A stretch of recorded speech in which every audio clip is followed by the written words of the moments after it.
Okay, we are ready to begin. Great, thank you. Good afternoon, ladies and gentlemen. I want to welcome you all to the Cannabis Regulation Commission meeting today. It is Thursday, March 18th, 2021. The time now is 2:04 p.m. I am President Robert Ahn, and I'll be chairing this meeting this afternoon. And the following commissioners have also joined this meeting virtually via Zoom. We have Vice President Mason, Commissioners Mercado, Naro, and Villa.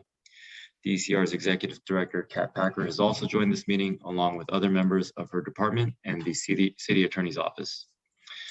Now, before we begin with the agenda items, I'm going to go over some general housekeeping before we begin.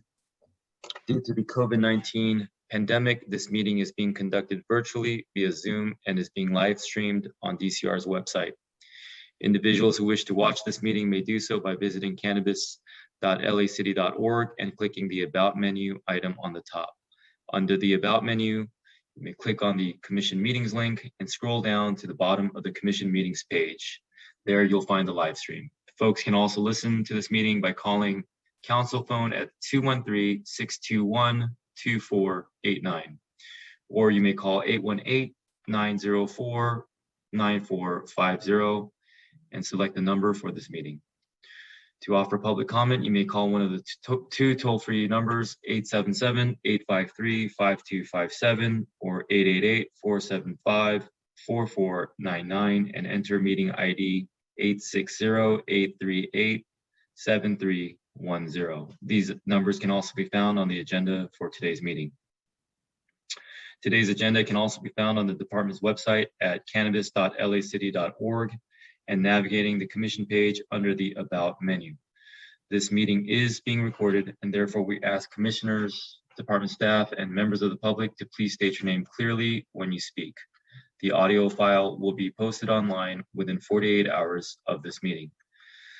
When the item you wish to speak on is called, please press *9 to get in the speaking queue. We will call out each speaker by the last 4 digits of their phone number to identify the caller and unmute the speaker. The speaker will hear that they've been unmuted on their end of the line. If there are no other items you wish to speak on, you may disconnect from this call and view the meeting via the live stream or dial council phone to listen only. We will follow the agenda order today. Today's presentation to the commission will be available on the department's website within 2 business days from this meeting. Today, we'll consider general public comment and single or multiple agenda items together. Therefore, speakers will have 1 minute for general public comment and 1 minute per item with a maximum of 2 minutes for multiple items. We ask that speakers state whether they are providing general comment and or which other items they will be speaking on before they begin to comment so that staff can appropriately time them. If the speaker does not specify which items they are speaking on, 1 minute will be provided. And for today, we will set a maximum time of 1 hour for the combined general comment and the single or multiple agenda items. With that, let's go ahead and open the general public comment and single or multiple agenda items. Speakers can address the commission on non-agenda related items that are within the jurisdiction of the commission or provide public comment for items in today's agenda by dialing *9 on your telephone. Also, if you're listening on the live stream and have called to provide public comment, please mute the live stream audio before you begin speaking to eliminate the feedback. Commissioners and staff, please mute your microphones. Ms. Treviso, please call the first speaker. Caller with phone number ending in 6069. You are unmuted. Please state your name and the items you wish to speak on.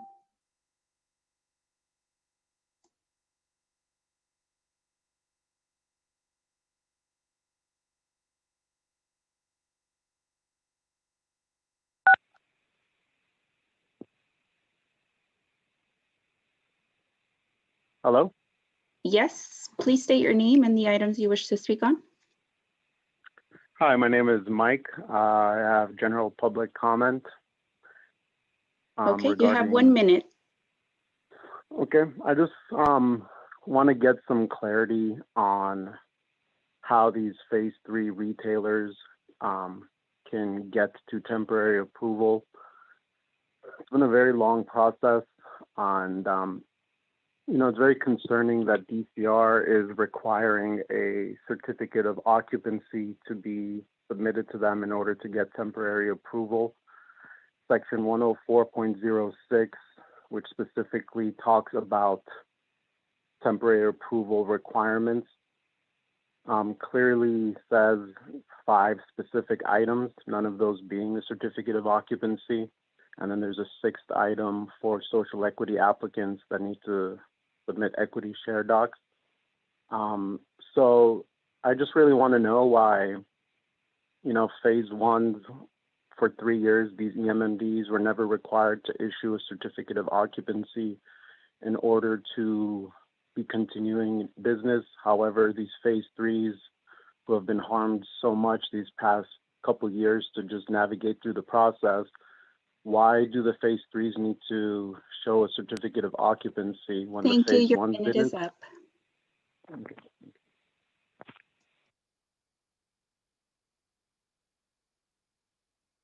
Caller with phone number ending in 4692, you are unmuted. Please state your name and the items you wish to speak on.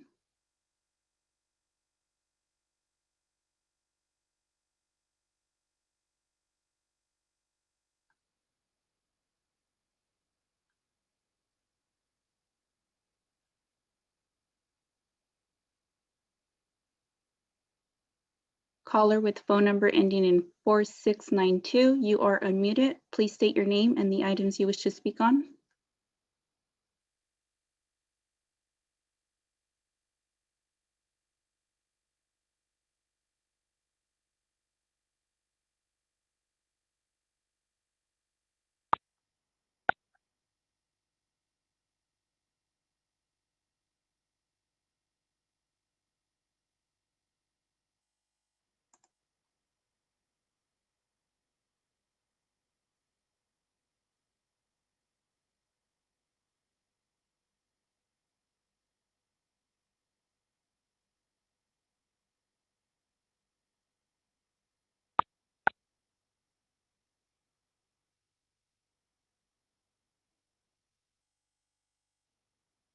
Hello, can you hear me? Yes, we can hear you. Please state Okay, your I'm name and sorry. the items you wish to speak on. General, my name is Henderson Moore. Thank you. You have 1 minute. Hello, my name is Henderson Moore, and I have been the Director of Security for Cookies Melrose starting in August of 2020. From day one, I saw that the store was overwhelmed by the volume, creating unacceptable quality of life impacts to our neighbors. Correction efforts were immediate, and below are just a few. People who do not comply with their parking, noise, and conduct rules from the moment they approach our store by vehicle or foot are banned from entering. What started as banning upwards to 20 people or more per week in August of 2020 now has dropped tremendously, hitting 0 many weeks as the word got out. We know of no other retail who has zero tolerance policy such as ours. We expanded the number of security guards and added a patrol car, all of which 24 hours a day, 7 days a week, and a patrol of 4-block radius from the store. Hear from yourself from LAPD Officer O'Brien, who have been in ongoing communications, and West Hollywood Sheriff Reyes, who stopped by our location just last week. Our efforts are working. Law enforcement is seeing the change, and the neighborhood too. Thank you. Thank you. Caller with phone number ending in 6501, you are unmuted. Please state your name and the items you wish to speak on.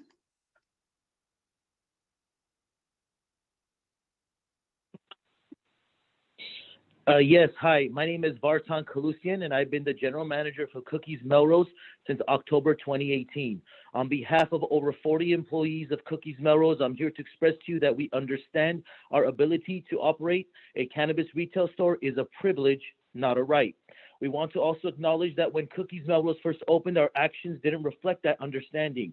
The number of customers wanting to purchase Cookies products, the products that have grown to a brand awareness of over 100 million people worldwide, was completely unexpected.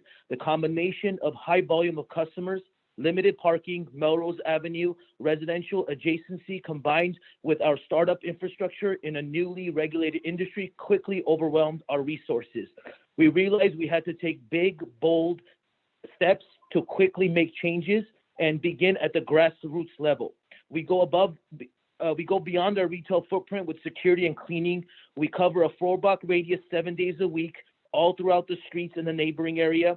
And now it's cleaner and safer than when we arrived. We reduced operating hours from 9 a.m. to 9 p.m. and offer valet parking to reduce noise levels and traffic and parking demands. We encourage an order ahead online ordering with the express checkout lane to reduce wait times down from 24 minutes to 7 minutes to get customers in and out as quickly as possible. We know these efforts have turned around the neighborhood Thank you. Your in the time area. is up.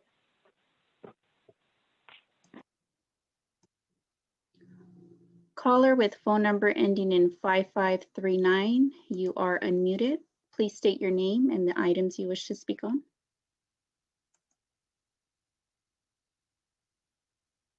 Hi, can you hear me? Yes, we can hear you. Hi, Please good state your afternoon, name. Commission. My name is Lisa Slaughter, and I'm speaking in general public comment. Thank you. You have 1 minute. Hi, I am an attorney representing Cookies Melrose. As you have heard so far, Cookies has taken a number of corrective actions regarding its impact on the surrounding neighborhood with success. But what you haven't heard, and what I'm here to acknowledge on behalf of Cookies, is that the impacts of its beginning operations extended beyond the jurisdictional border of LA, affecting the city of West Hollywood. I provided the commission with my letter sent on behalf of Cookies to the West Hollywood Deputy City Attorney, Lauren Langer. That letter acknowledges the impacts Cookies has had on the West Hollywood community in terms of traffic, parking, and law enforcement, along with enclosures documenting those successes and changes. The letter goes on to offer reimbursement to West Hollywood for the cost expended and outlines Cookies' aggressive mitigation efforts and the resulting improvements. Cookies now understands that the perception of its operations cannot be changed in the absence of ongoing communications. Cookies is committed to ongoing dialogue with the city of West Hollywood. And in fact, my call to Lauren Langer was the first outreach on Cookies that she had. We are continually outreaching to the West Hollywood Sheriff's Department, as Hen Moore just talked about, and the positive feedback we've received. We believe Cookies stepped up government communication efforts with West Hollywood, and our ongoing communications with Councilmember Koretz and his staff, which began in August, again, as you heard, will be an Thank you. Your minute is up.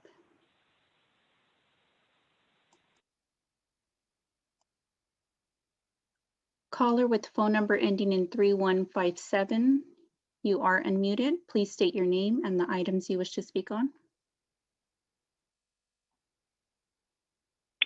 I am Sarah Armstrong, Director of Industry Affairs for Americans for Safe Access. This year, the DCR was rewarded an even larger social equity grant than last year, but they cannot access that money until the City Council acts. Last year, due to COVID, it took from December of 2019 to May of 2020 to get the money approved. I am hopeful that the Commission, when the appropriate motion drops, will stand in strong support of the Council addressing this motion just as quickly as possible so that Kat and her staff can continue their social equity work.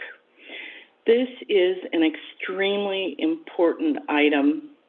I would ask not only the Commission, but any social equity colleagues within the sound of my voice to let the City Council know that they must act so Kat can access her money. Thank you. Thank you. Caller with phone number ending in 0967, you are unmuted. Please state your name and the items you wish to speak on. Hi, good afternoon. My name is Adam Levine, and my category is general public comment. You have 1 minute. Thank you. The DCR has the very challenging assignment of processing licenses and regulating cannabis operations in the city of LA.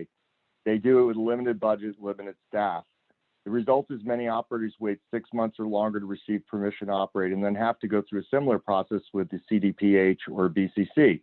LADBS Building and Safety offers expedited services, which allows the applicant to pay a fee equivalent to 50% of the normal plan check fee to reduce the amount of time it takes to assign a project to a planner.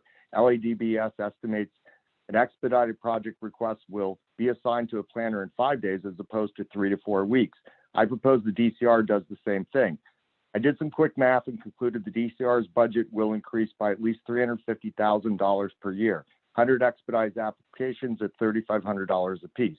The expedite fees can be used to pay overtime and hire additional team members. By increasing the person hours for the DCR, all applicants will benefit, not just the applicants who pay the fees. It's a win-win.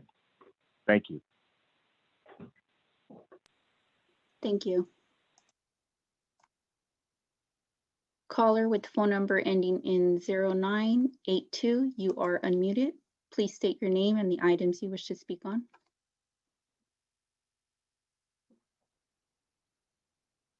Good afternoon. Can you hear me?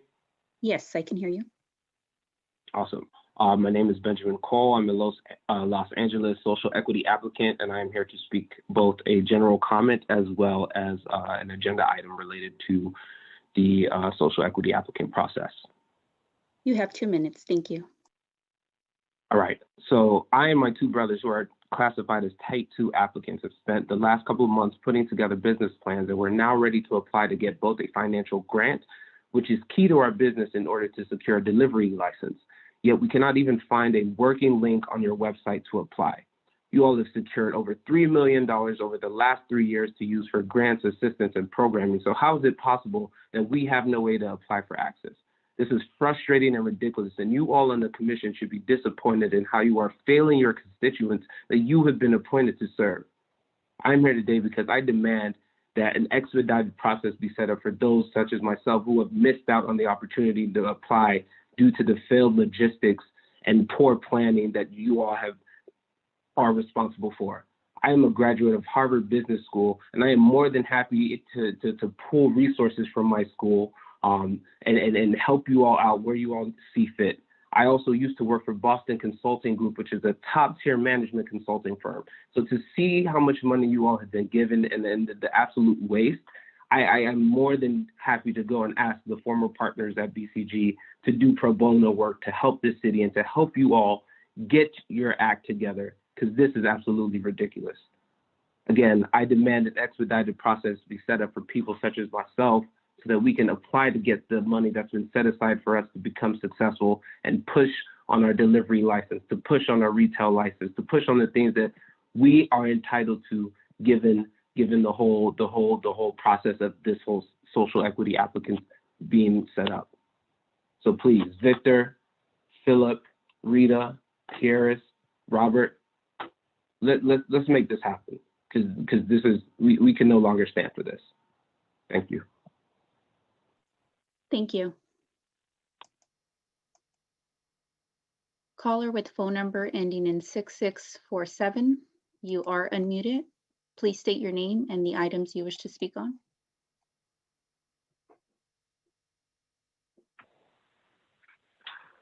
My name is Jeremy Walkney, and I want to discuss public comment, general public comment. Thank you. You have 1 minute. The reason I'm calling in today is to discuss the importance of speed in cannabis licensing over the next year. 2021 is going to be a defining year for the cannabis industry. We're seeing a wave of legalization occur outside of California, even outside of the United States. The infrastructure that's built in the next couple of years is really going to determine the long-term commercial markets of cannabis. With the current resources that the DCR has been provided, applications are taking 6 months to a year to be reviewed for even the slightest of premises modifications or address changes, ownership changes, et cetera. With those types of delays, businesses can't be expected to quickly scale and build processes and warehouses and support systems to support a market that's growing so quickly. I ask that anyone here provide resources and support to the DCR to help enable them to more quickly act on applications in order to build that infrastructure and one day create additional tax dollars for the city.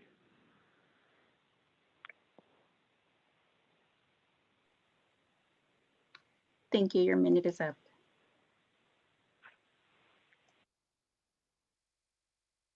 Caller with phone number ending in 8030.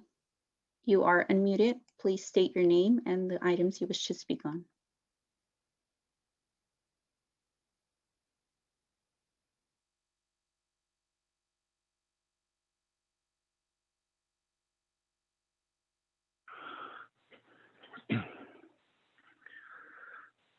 Hello, my name is Hansel Urbina. I'm calling and speaking in regards to Phase 3 Retail Run 1 application processing and general comment.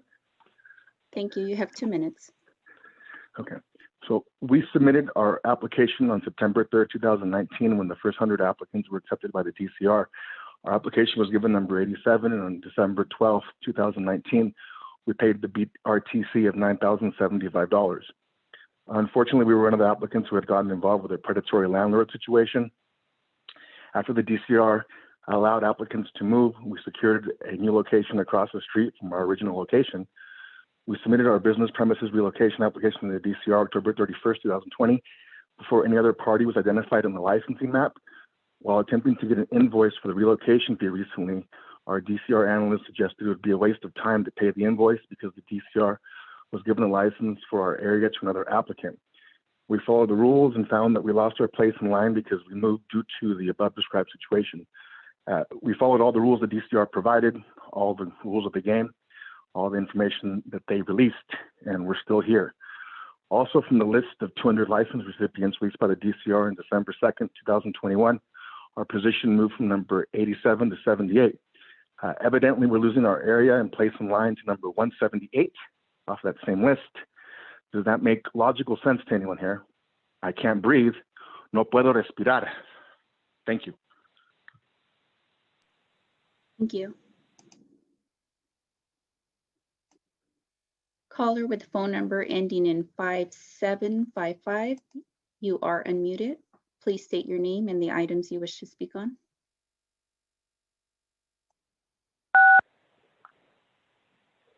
Yes, ma'am. Actually, somebody already asked my question pretty eloquently, so I'll just wait for all the answers. Thank you for your time. Thank you. Yes, ma'am. Caller with phone number ending in 5484. You are unmuted. Please state your name and the items you wish to speak on.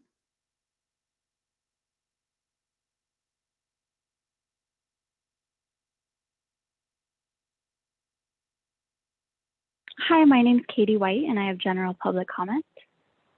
You have 1 minute. Thank you. Thank you. So Phase 3 Retail Round 1 is just taking too long. It's going on almost 2 years now, and no one has been able to open their business yet. Every applicant is experiencing extreme financial hardships by now, and DCR seems to continually present new hoops for them to jump through. The temporary approval language in LAMC 104.06 does not require a certificate of occupancy in order for DCR to issue temporary approval. We would like DCR to revisit the ordinance and to provide clarity on why they are making this a requirement for temporary approval. While we appreciate all of DCR's hard work, with all due respect, they need to do better. Please help get these businesses open and operating. Thank you. Thank you. Caller with phone number ending in 9412. You are unmuted. Please state your name and the items you wish to speak on.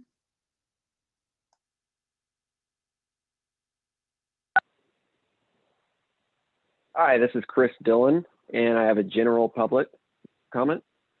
Sure, you have 1 minute. Thank you. Sure. I'd like to bring up a concern that cannabis licensees in LA are currently facing. As companies are growing larger, they need to hire more employees, and that's essential. To meet government-mandated physical distancing guidelines, however, companies are needing to submit business modification requests or even apply for new licenses at larger premises. The concern is that these modification requests and applications have gone completely unanswered for several months. The speediness of an approval, especially when it concerns health and safety protocols and of employees, is incredibly important. 6 months without a response is completely unfair to licensees who pay our taxes and fees to the city, and we do so punctually.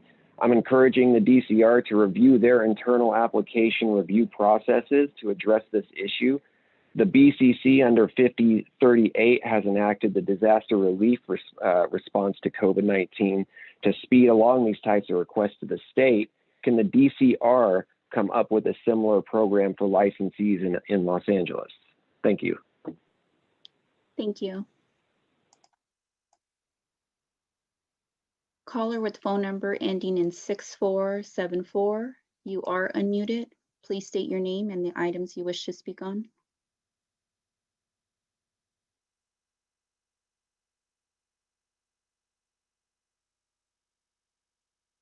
Hi, my name is Mike. I gave general public comments for 1 minute earlier. However, I also want to speak on the agenda item regarding phase 3 round 1 applications.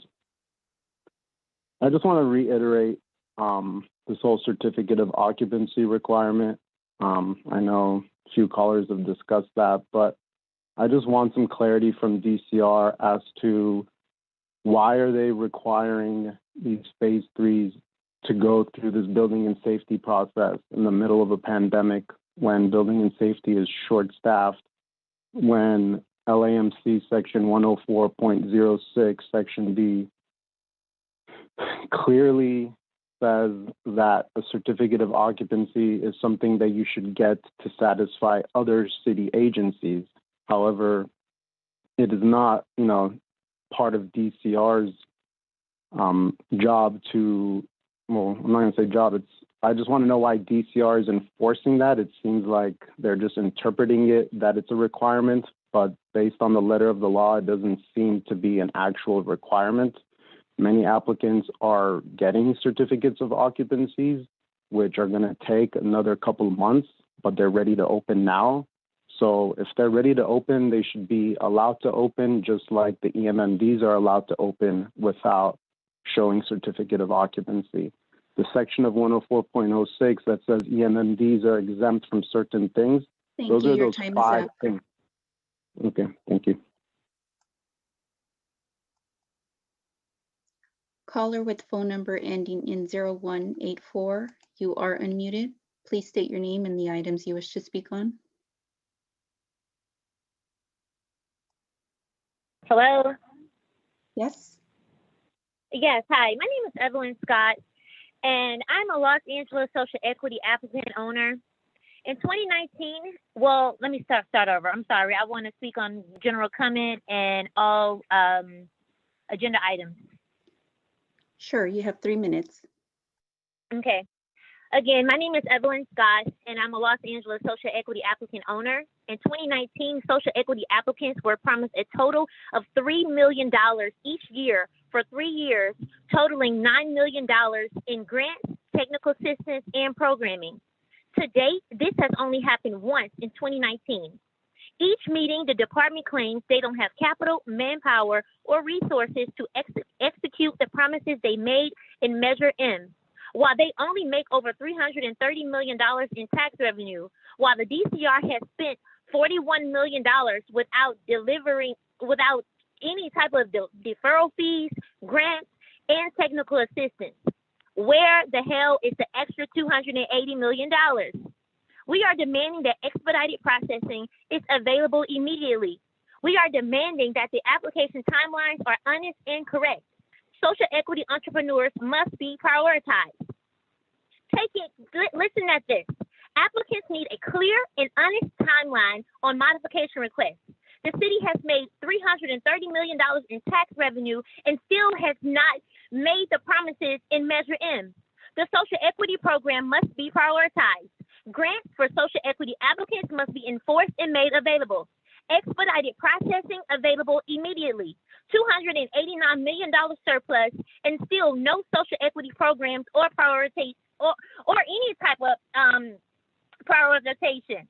Reinvestment in our communities is needed now. We are going through a modification process. This is a second location that we have obtained, and we're going through the same bullshit with the city, and it's unfair. We send emails, even the commission. You guys, you sit here, you listen to all this nonsense. You don't even ask questions at the end of the director's report when she's given the same damn report since 2017. And this is sad, and I'm sick of it. I'm a business owner. This is my life. This is my money. Stop playing games. And Marissa Garcia, that $500 that we pay for the modification fee, bitch, that matters. Don't send me an email as if it doesn't. That's my money. We work hard for that. So whatever we spend, you guys do your job. And then we only get once a month to even address this. This is some bullshit, and I'm angry, frustrated. And every one of you that sit on the commission and don't respond, you guys should be ashamed of yourself. Just a fucking waste of taxpayers' money. Now swallow that.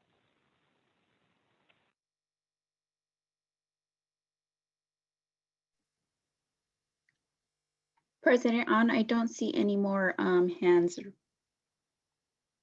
raised hands for the public comment. Let's give it another minute. Okay, if anyone wishes to make public comment, please dial *9. Okay. Caller with phone number ending in 7185. You are unmuted. Please state your name and the items you wish to speak on.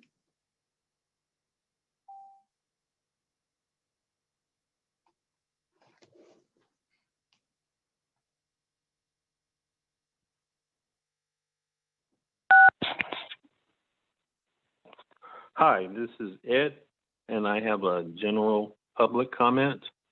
Sure, you have 1 minute. Okay, thank you. Yeah, I've been looking at the website. I am a social equity recipient.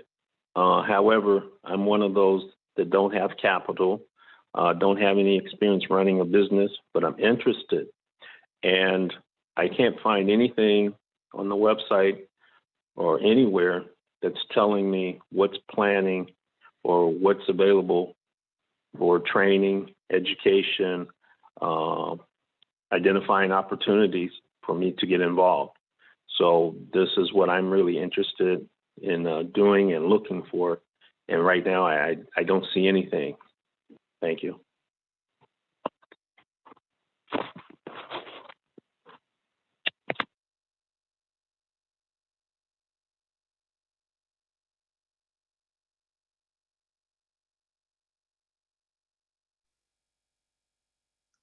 Caller with phone number ending in 7166. You are unmuted. Please state your name and the items you wish to speak on.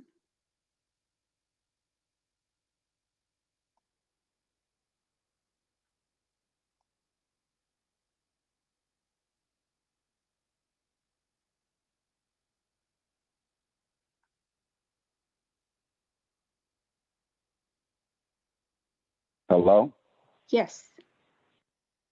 Okay, my name is Mtume. I have a general public comment and all agenda items. Thank you. You have 3 minutes.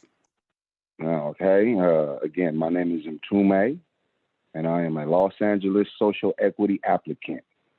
In 2019, social equity applicants were promised a total of $3 million each year for 3 years, totaling $9 million via grants, technical assistance, and programming.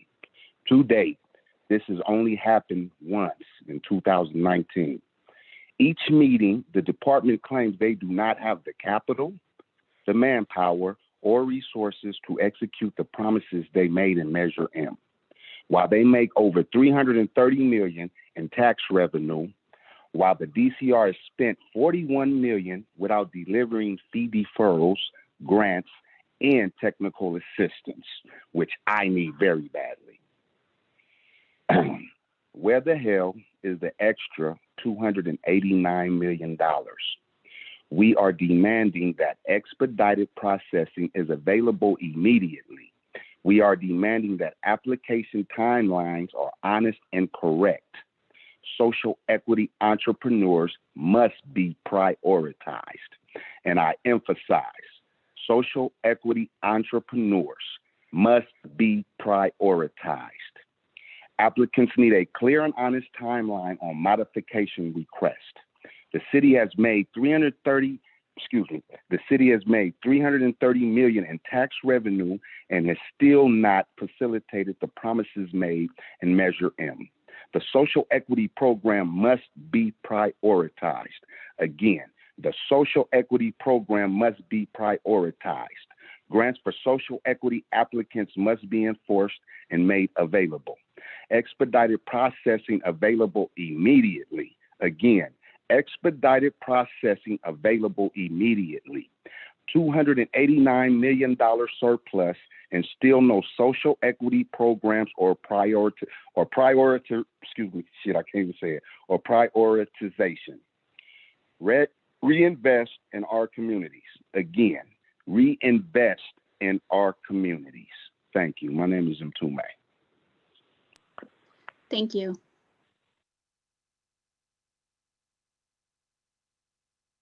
Caller with phone number ending in 9081, you are unmuted. Please state your name and the items you wish to speak on.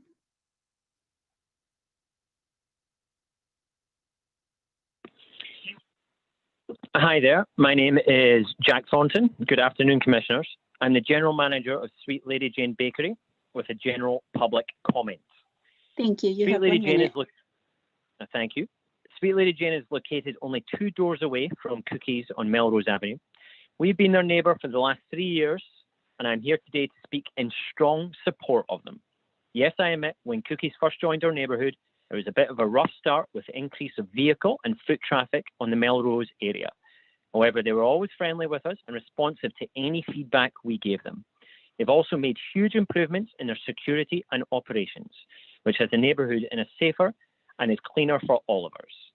They have cameras and guards 24/7, which makes me and the customers feel very safe. Last year, they protected our store from rioters. If it weren't for Cookies security, our store would have been looted and we would have been financially unable to open back up for business. For that alone, we will always be grateful to Cookies. On top of the security, they have a cleaning crew that cleans litter in our neighbourhood within a several block radius. We've also benefited from an increase in our store revenue as a result of increased foot traffic from Cookies customers. Frankly, from what I can see, Cookies has gone far above and beyond what any other neighbouring businesses have done for this community. On behalf of Sweet Lady Jane, I'd like to thank the entire Cookies team for their dedication to being a good neighbour. Thank you very much. Thank you. Caller with phone number ending in 7059, you are unmuted. Please state your name and the items you wish to speak on.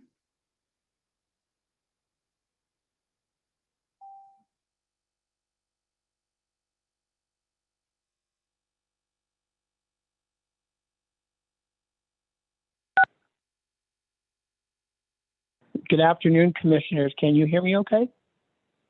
Yes, we can hear you. Thank you.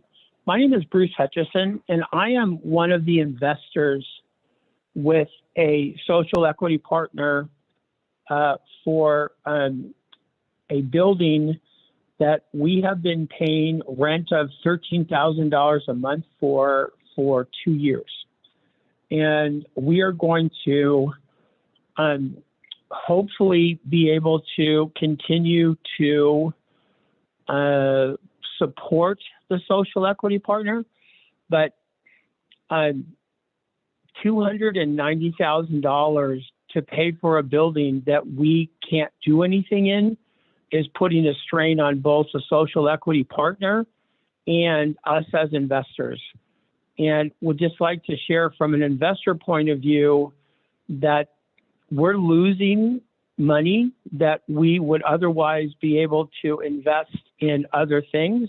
We very much support the city of Los Angeles, but I think that there has been so many things that have gone awry that a lot of social equity partners are going to lose their investors because of delays that don't seem to be in anything that they can control. So I would certainly like to ask that the commissioners, as soon as they can, with some kind of a priority, really take into consideration what the social equity partners and the investors are trying to do, because it's hard to convince a landlord to let us continue to pay rent when they don't see any progress. And it's very hard to maintain something like that when a lot of money is going out, but no money is coming back in. And I just want to share, I've been a resident of the city of Los Angeles for 40 years. and I pay an exorbitant amount of taxes on my home and other businesses that I own. And the cannabis business is something that I think that everyone is very excited about. Thank you. Your time is up. Okay. If anyone wishes to provide public comment, please dial *9.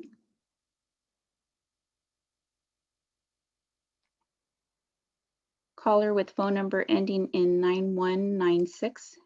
You are unmuted. Please state your name and the items you wish to speak on.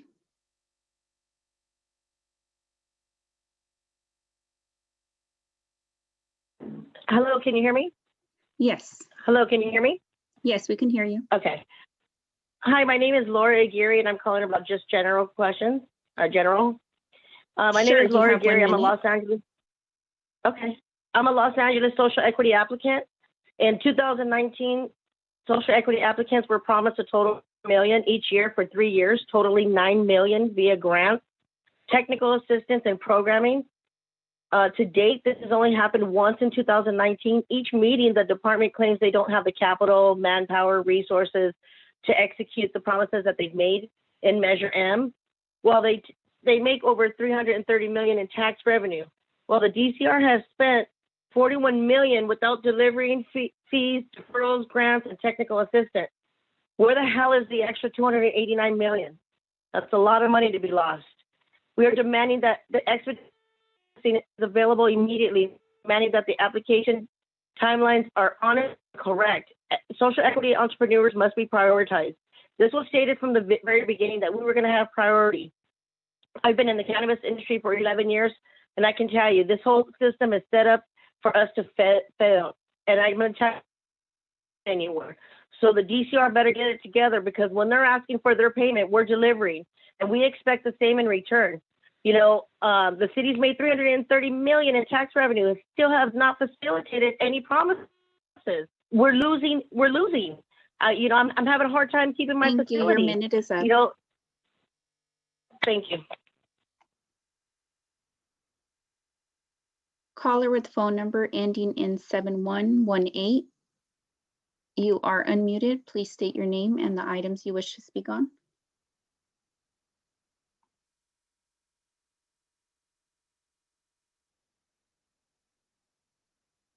Hi, my name is Sean Stanley, and I'm speaking on the general public comment. Sure, you have 1 minute. Hi, my name is Sean Stanley. I'm a Los Angeles social equity applicant. In 2019, social equity applicants were promised a total of $3 million each year for 3 years, totaling $9 million via grants, technical assistance, and programming. To date, this has only happened once in 2019. Each meeting, the department claims they don't have the capital, manpower, or resources to execute the promises they made in Measure M.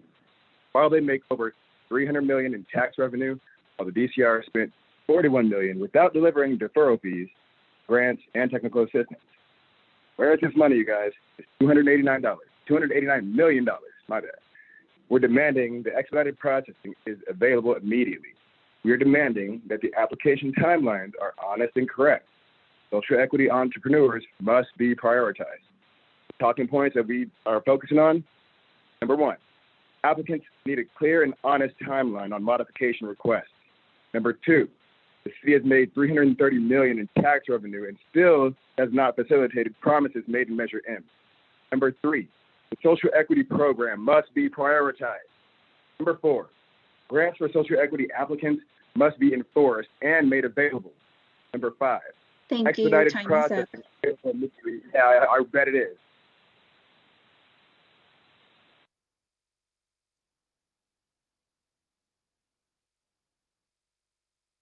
If anyone wishes to make public comment, please dial *9. Caller with phone number ending in 6760, you are unmuted. Please state your name and the items you wish to speak on.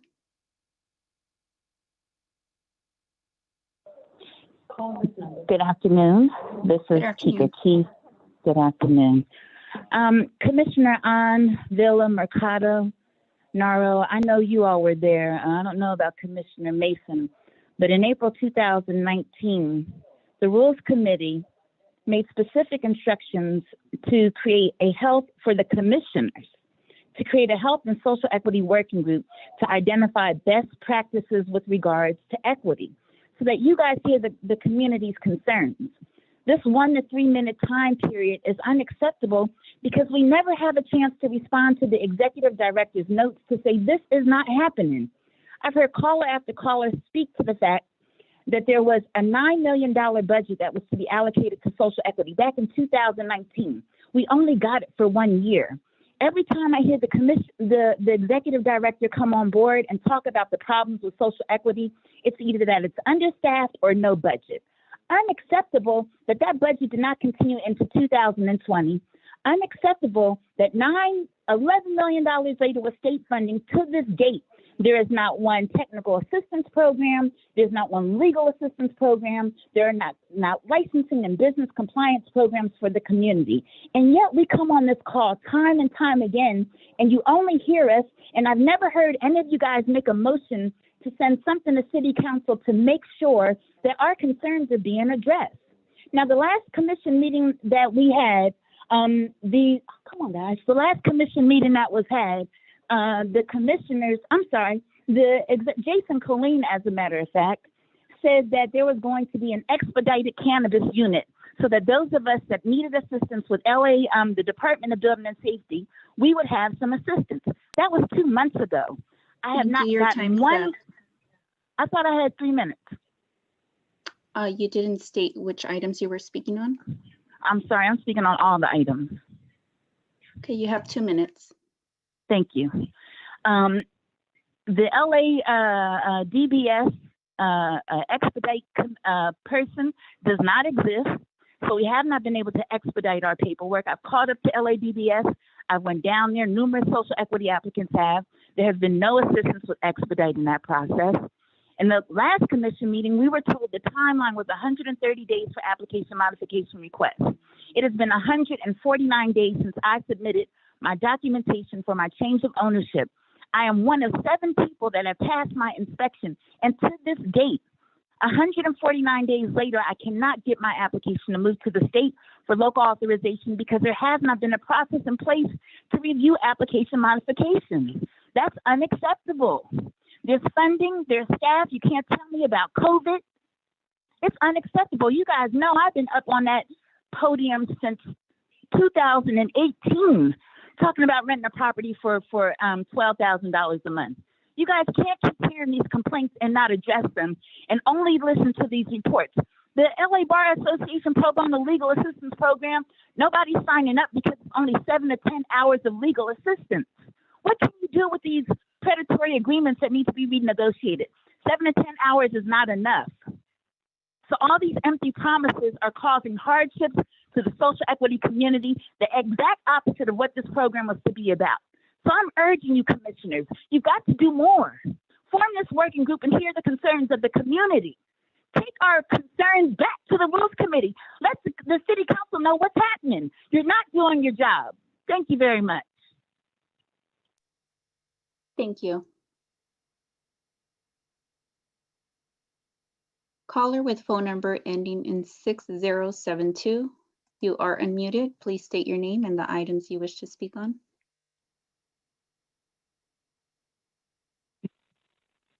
I would like to talk on all agenda items, please. Sure, you have 3 minutes. Good evening, council. Good evening, everybody listening. My name is Alfred Torregano. I am a Los Angeles social equity applicant. I was number 25 in this process.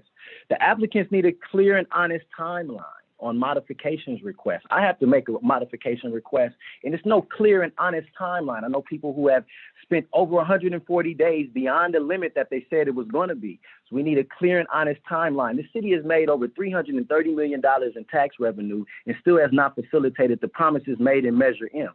We need the technical assistance. We need the resources so we can stand up our businesses. This social equity program must be prioritized, and we need to do away with this gray area, leaving room for the predatory investors to take advantage of this program. That's not what this was created for. The grants for social equity applicants must be enforced. We need capital to stand up our businesses. The AB 595 was already approved by the Honorable Stephen Bradford, and we still have not got any fee waivers. This stuff is expensive. Why are the social equity fees more expensive than the general application fees? We need to address this in a real way if we're going to really make social equity a real thing. Expedite the processing. Immediately, we need to get open. We would like to get open. With this $280 million surplus, we should have been had technical assistance and resources so we know what to do in standing up our businesses. We knew what the qualifications for applying for this application were, and we knew prior to that we needed technical assistance, and it still has not been issued. So we need social equity programs. We want them to be prioritized so we can reinvest in our communities. I yield my time. Thank you all. Thank you.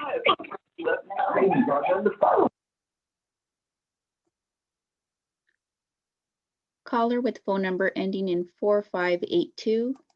You are unmuted. Please state your name and the items you wish to speak on.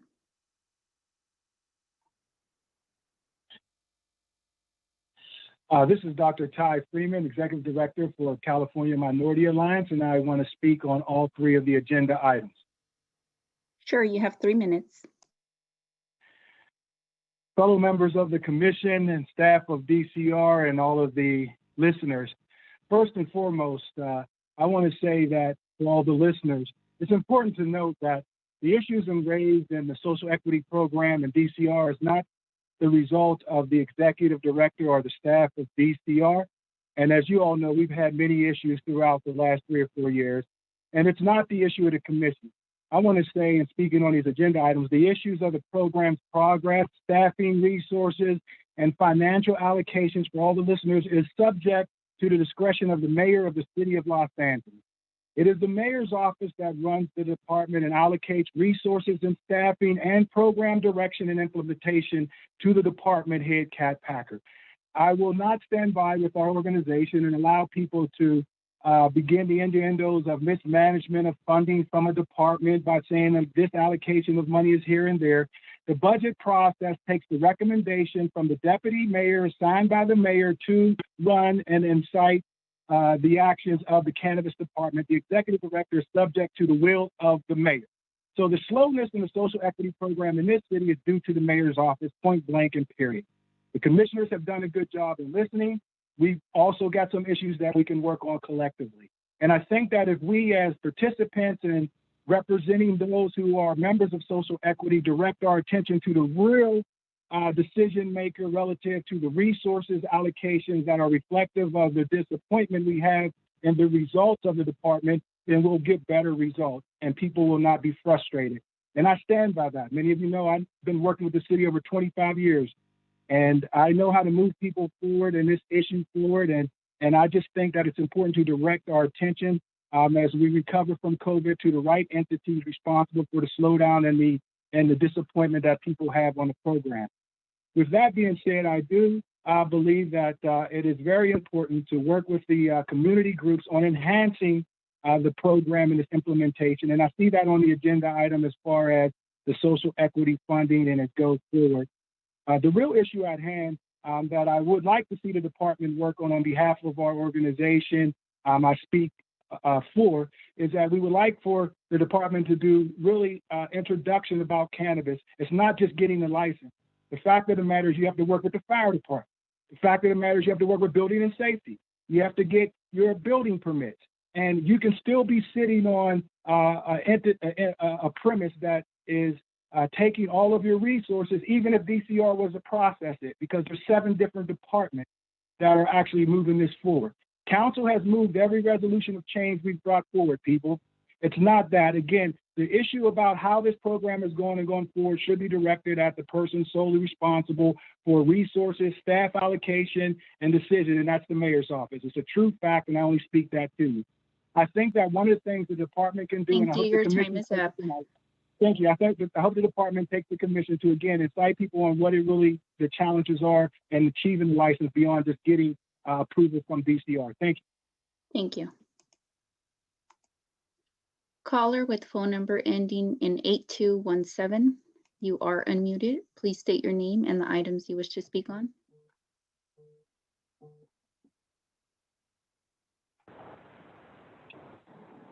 Hey, how's it going, Commission? My name is Jesse Callier.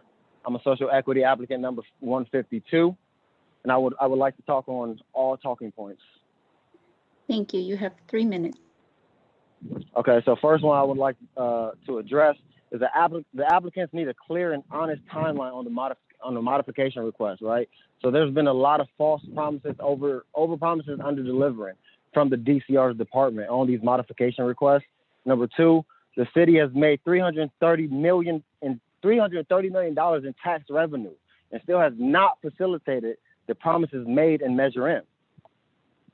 Number three, the social equity program must be prioritized. You guys keep telling us week after week, month after month that you guys are working on this thing diligently, but yet we don't see anything happening, right? A lot of people are losing money. A lot of people are losing their families over this. Number four, the grant for social equity applicants must be enforced and made available. What are you guys doing with all this money? $330 million. Why isn't it coming back to the social equity applicants as far as the grant that you guys overpromised us, but yet are under delivering? Number five, the expedited processing available immediately, right? You guys have on your licensing fees that you guys have 189% expedited rate. I called the DCR the other day, and yet one of your employees was unsure about this process. So clearly, you guys are not communicated within your own organization. Number six is $289 million surplus, and still no social equity programs or prioritization.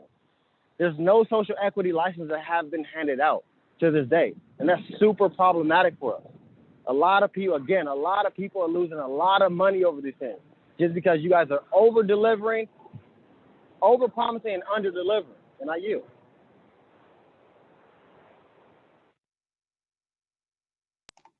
Thank you. All right, Mr. Treviso, I see our hour's up. With that, I'd like to close the comment period, and we'll move forward to the agenda items. 1 second. Okay, let's begin with item number 1. Commissioners, you should have received the advanced calendar in front of you, which contains our future meeting dates. Please take a look and advise of any planned absences.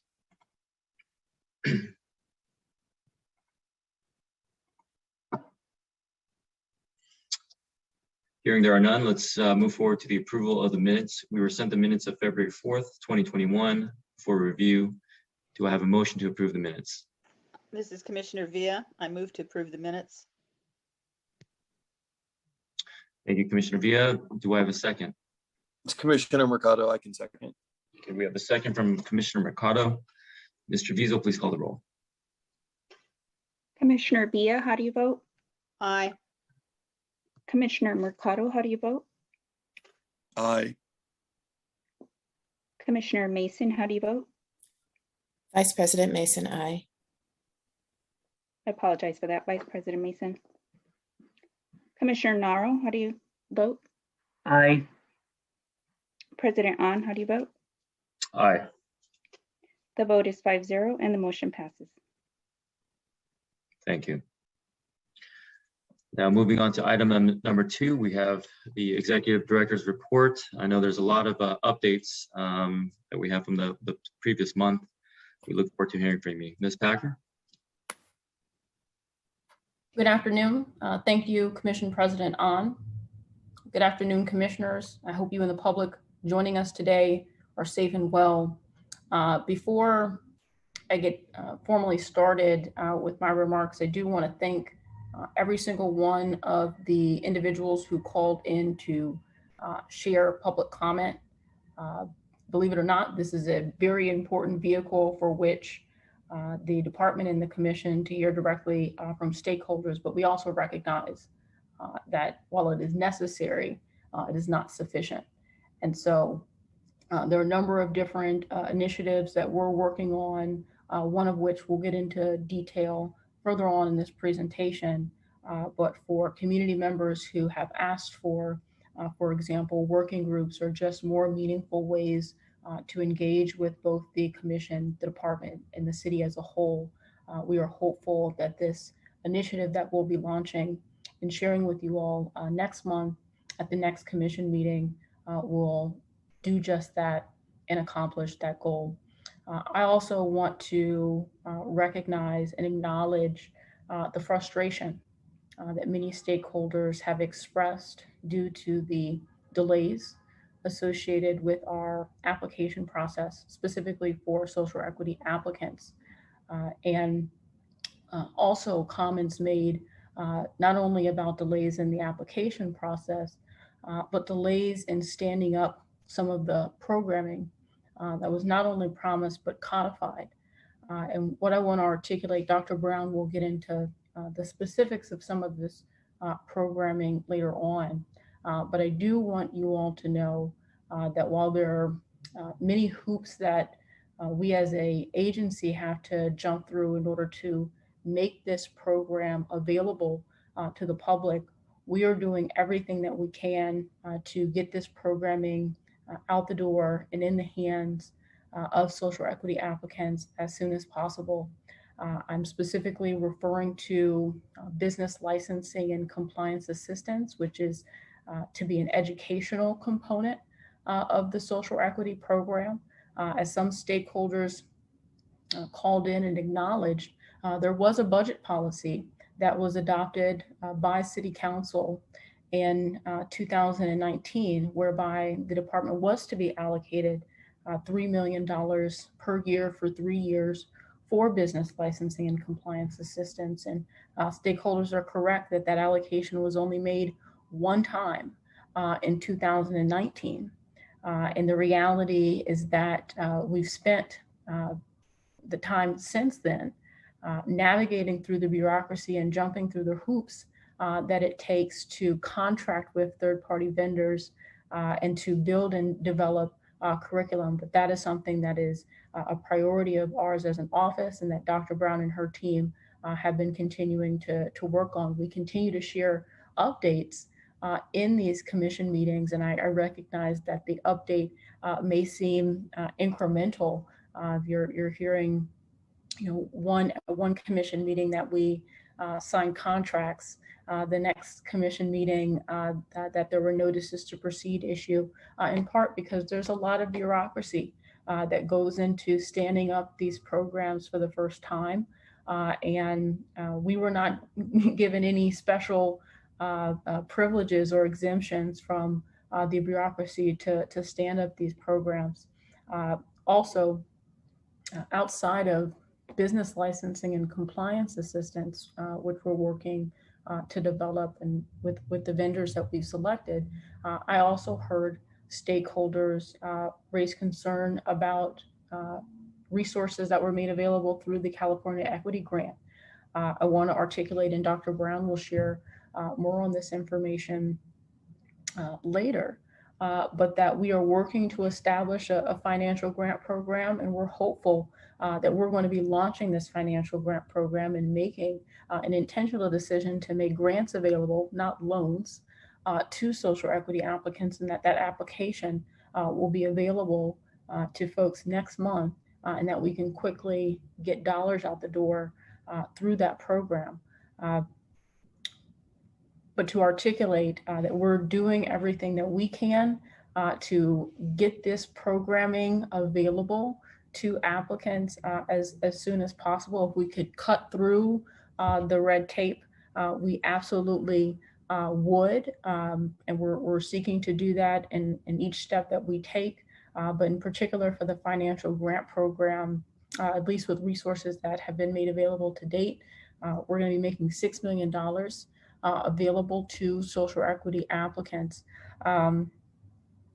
Wanted to make sure I covered all of those points. I also want to articulate, in general, there have been some changes in City Council that I want to make folks aware of, particularly as we think through how we, as stakeholders, commission, department, can work together to move our priorities forward.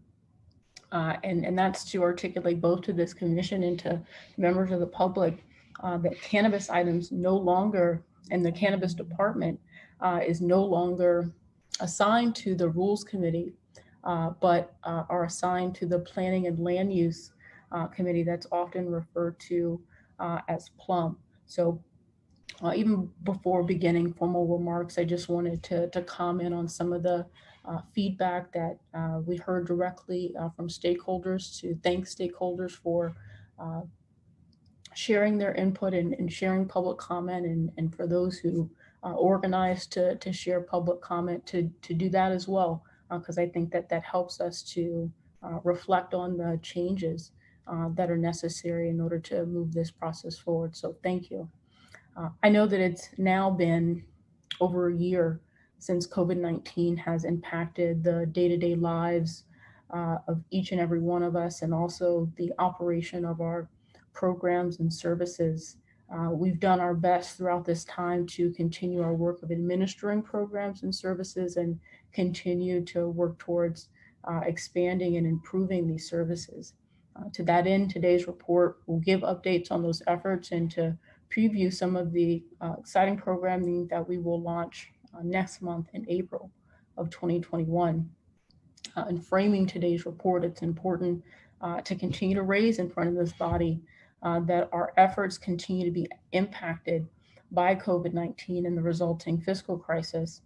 Hiring freezes, contracting freezes, and other emergency-related processes continue to create obstacles, both in terms of DCR hiring critically important positions, like a public information director and another public relations specialist, both of which would support improving program communications and more frequent communications to our applicants and licensees, issues which we know stakeholders continue to demand to be prioritized. Similarly, because of some of these restrictions, we're unable to bring on positions like special investigators that would be made available to us through the personnel department, which would help to monitor compliance and enforce against non-compliance with businesses that fall under our jurisdiction. And we also recognize, based on today's public comment, that those are issues that stakeholders continue to demand to be prioritized as well. We share the priorities of our stakeholders and continue to work to identify options for a path forward. We also recognize without the appropriate administrative support, we're limited in our ability to expeditiously process applications, and that it's in no one's interest to delay further economic opportunities, particularly when those economic opportunities continue to have economic benefit for the city. Recently, Council has been a great partner in working to mitigate some of the issues and challenges that we face due to COVID-19. For example, DCR had to make several changes to its invoicing process in order to coordinate with Office of Finance regarding their public counters and changes that they had to make to accommodate their COVID-19 protocols. And we were able to work with Council to effectuate ordinance amendments that essentially allowed fees to be paid within 30 days as opposed to 10 days. These are the types of things that when issues are brought to us, either by way of a public comment at a commission meeting or emails sent to us, that illustrate how when we get input from stakeholders, we can work with city leadership to continue to improve our process. As shared during the last several Cannabis Regulation Commission meetings, DCR is doing everything that we can to timely review applications submitted to the department and other requests like business premises relocations. Getting phase 3 retail round 1 applicants temporary approval continues to be our top priority. To date, approximately 36 businesses have been able to apply for their state licenses, and many are working through completing the various inspections required. I expect that beginning next month, we'll begin to see a handful of folks actually receiving temporary approval to operate, and expect that number to continue to grow as folks navigate through the temporary approval process, get their state applications, complete inspections, et cetera. Also want to again recognize that many of our phase 3 retail round 1 applicants are going through some type of application modification. I know that Jason will share specific information later on in our executive director's report about those processes. And we know that the application modification process has to be completed before applicants complete the temporary approval process. Getting these applications and these modification requests are a part of our priority to make sure that phase 3 retail round 1 applicants are prioritized. And so we're continuing to work diligently to process these requests as well. I recognize, my team recognizes, and I'm sure that you all as commissioners recognize that for our applicants, time is money, and there are certain operational changes that we can make to try and more efficiently review and process applications, but it is much of a balancing act as we do have limited staff, and taking staff away from certain things will have implications in other parts of our office. So we've been trying to remain nimble. Again, it's a balancing act, but to improve and decrease application processing time, DCR is making additional changes to its operations, which we'll detail later in our report, but we're essentially changing our hours of operation so that we can spend more time reviewing applications during our regular business hours. And I also know that my team and staff have been authorizing overtime hours to get through applications as well. We recognize that these changes, absent an increase of administrative support, are no panacea, but we expect them to allow our staff to spend more time doing the work that is most important to our stakeholders, the timely and expedited processing of applications, much of which we heard stakeholders demand today.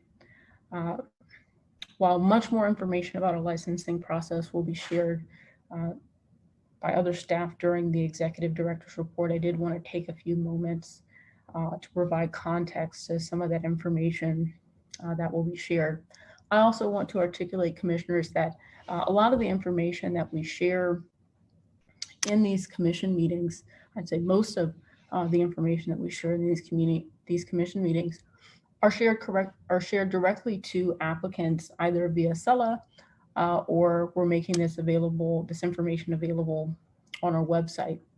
As such, I encourage members of this body and members of the public to sign up for our email alerts and check our website regularly, as we regularly post new information and reminders about important information.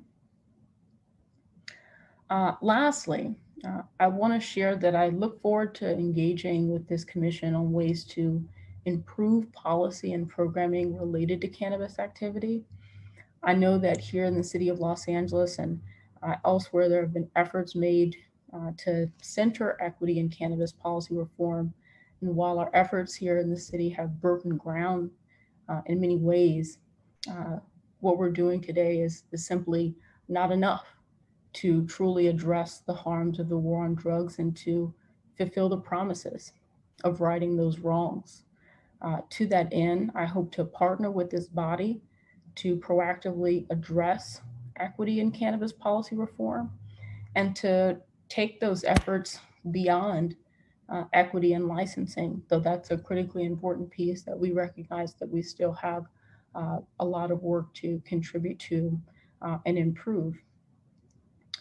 To that end, I know that members of this body have expressed interest in the city of Los Angeles, establishing a community reinvestment program.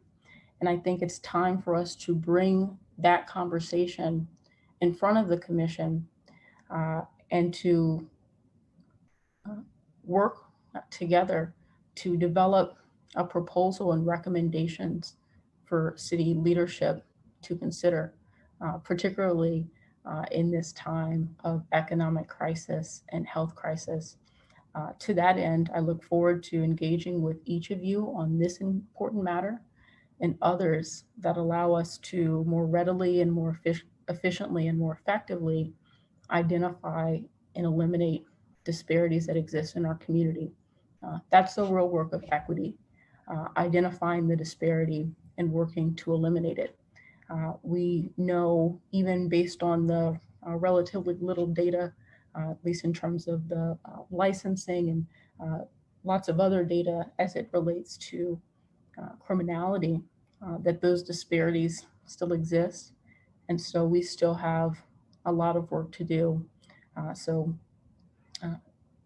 At future commission meetings and next month, I will be formally inviting each commissioner to join our effort to get much needed input from stakeholders on how we improve our programs and work towards a more equitable future.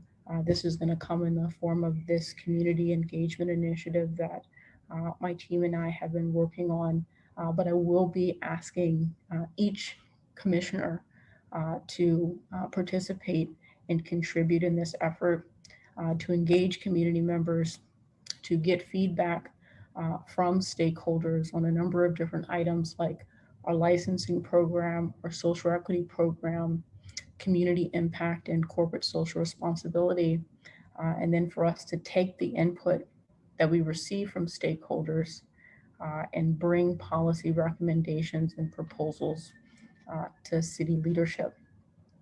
The remainder of today's presentation will cover the status of the city's cannabis licensing and social equity program, including a summary of activities since the last Cannabis Regulation Commission meeting, and provide updates on the following: application workflow and record statuses, upcoming deadlines for applicants and licensees, updated hours and days of operation, particularly of our licensing and information services, which we've been referring to as our virtual public counter. Phase 3 retail round 1 application processing. Phase 3 delivery, distribution, non-volatile manufacturing application processing. Testing lab license application processing. The processing of public convenience or necessity requests. Information regarding notices of local compliance underway. Renewal fee deadlines and the related extension. Share additional information about the anticipated timeline for the implementation of social equity program eligibility verification for phase 3 retail round 2. We will also share information and updates about our social equity program, which will include a status update or where we are on the development of our business licensing and compliance assistance program, the financial grant program, pro bono legal services, and support that has been made available to the city via the California Cannabis Equity Grant for local jurisdictions. I will now hand things over to our public relations specialist, Raina Plummer, who will quickly review the topics that will be discussed. Thank you. Thank you, Director Packer. Today's summary of DCR's activities to date will include information regarding the following: a recap of the February 4th, 2021 CRC meeting, general administration updates, communications updates, legislative updates, licensing updates, and social equity program updates. I will now continue with a summary of DCR activities since the last meeting of the Cannabis Regulation Commission. Much has happened since the commission meeting met on February 4th, 2021. In addition to providing a summary of DCR's progress, DCR shared new information, including but not limited to the general overview of the application process, temporary invoicing procedures, Phase 3, Retail Round 1 Application Processing, Phase 3, Delivery, Distribution, Non-Volatile Manufacturing Application Processing, Testing Lab, License Application Processing, Processing of Public Convenience or Necessity Request, Notice of Local Compliance underway, City Council's action regarding fee extension motion, anticipated timeline for the implementation of social equity program eligibility verification for Phase 3 Retail Round 2.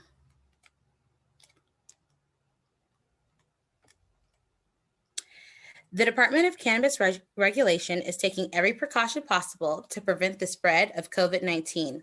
To help protect the health of our customers and staff, and in line with Mayor Garcetti's directive, DCR has implemented the following. Cannabis regulation meetings will be conducted virtually and telephonically until further notice. DCR's public service counter is currently closed. DCR is conducting virtual inspections.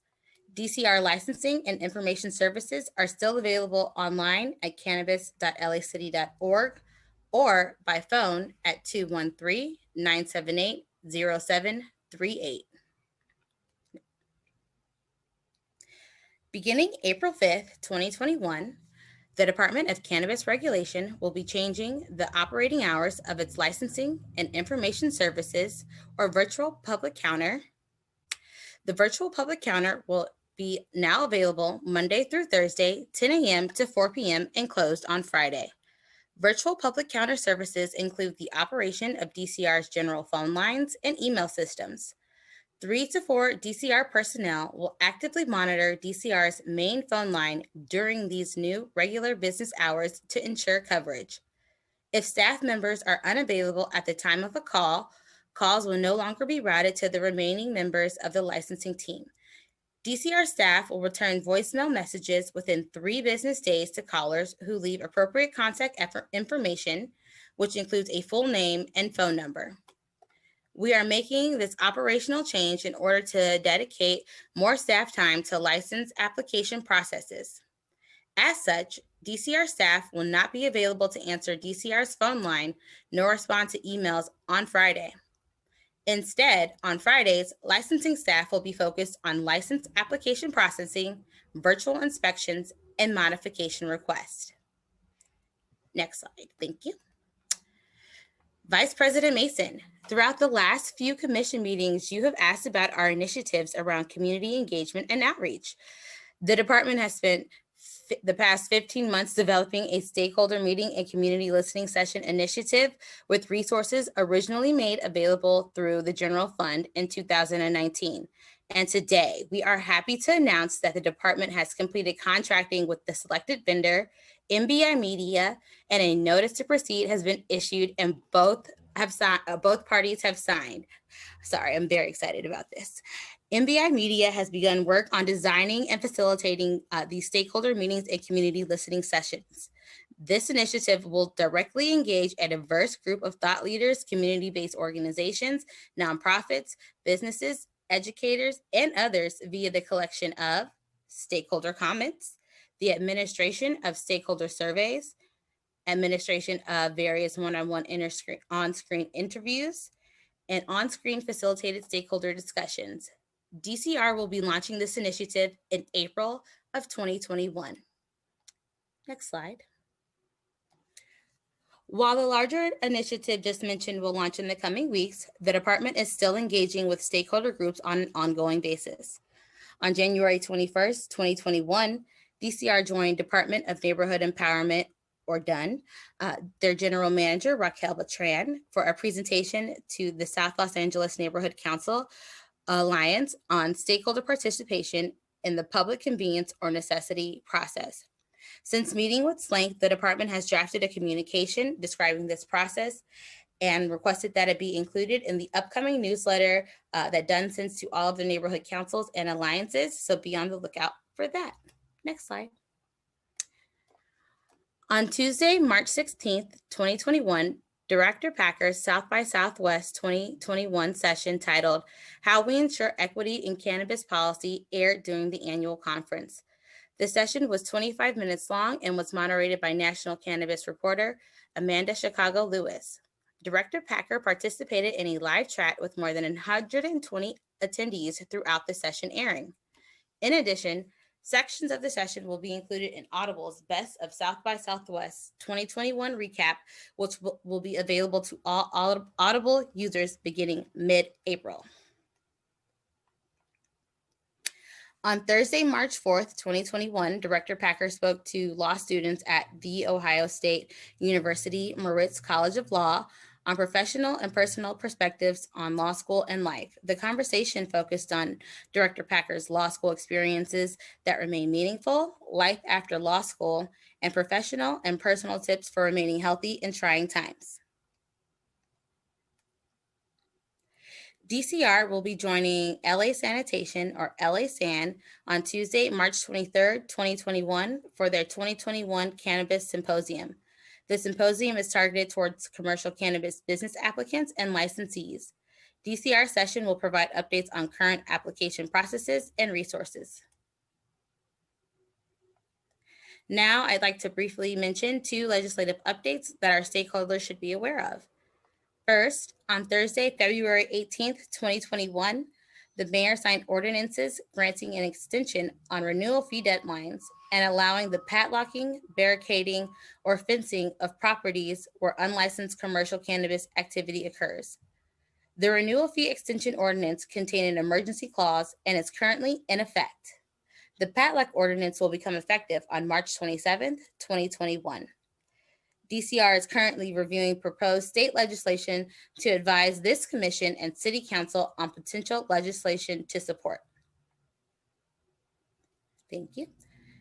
In addition, on January 29th, 2021, the department submitted an application for an enforcement grant funded by Proposition 64 and administered by the Board of State and Community Corrections. If awarded, the $1 million grant will be used over 3 years to coordinate cannabis enforcement efforts, administer a public information campaign, and produce an enforcement equity analysis. Award announcements are expected in early April. I will now turn this over to Jason Killeen, Assistant Executive Director, who will provide an update on DCR's licensing program and related activities. Thank you, Ms. Plummer. Good afternoon, Commissioners. Today I will be presenting several licensing updates. Before we jump into the prepared slides, I did want to take a moment to address some of the public comments. I do want to remind the Commission, applicants, licensees, and stakeholders that local law was amended in July of 2020 to create a pathway for Phase 3 applicants to pursue temporary approval. Prior to that legislative amendment, all Phase 3 applicants had to go through the full annual application process before they would receive a license. And as our Phase 1 and our Phase 2 applicants know, that process takes at least 2 to 3 years. And none of our existing applicants have actually had their application deemed complete because DCR is still waiting to get authorization from the Department of Justice to conduct the live scan review, which is a requirement for a complete application. And once that is in place, DCR will be able to start doing the California Environmental Equality analysis required for our discretionary permits. So DCR, working with the mayor and city council, created a process to grant temporary approval to Phase 3 applicants. And as part of that temporary approval process, the mayor and city council wanted to ensure that applicants did also comply with fire code and building code. So the comments that you heard from some of our stakeholders earlier regarding the certificate of occupancy, a certificate of occupancy is actually required in DCR's section of the municipal code.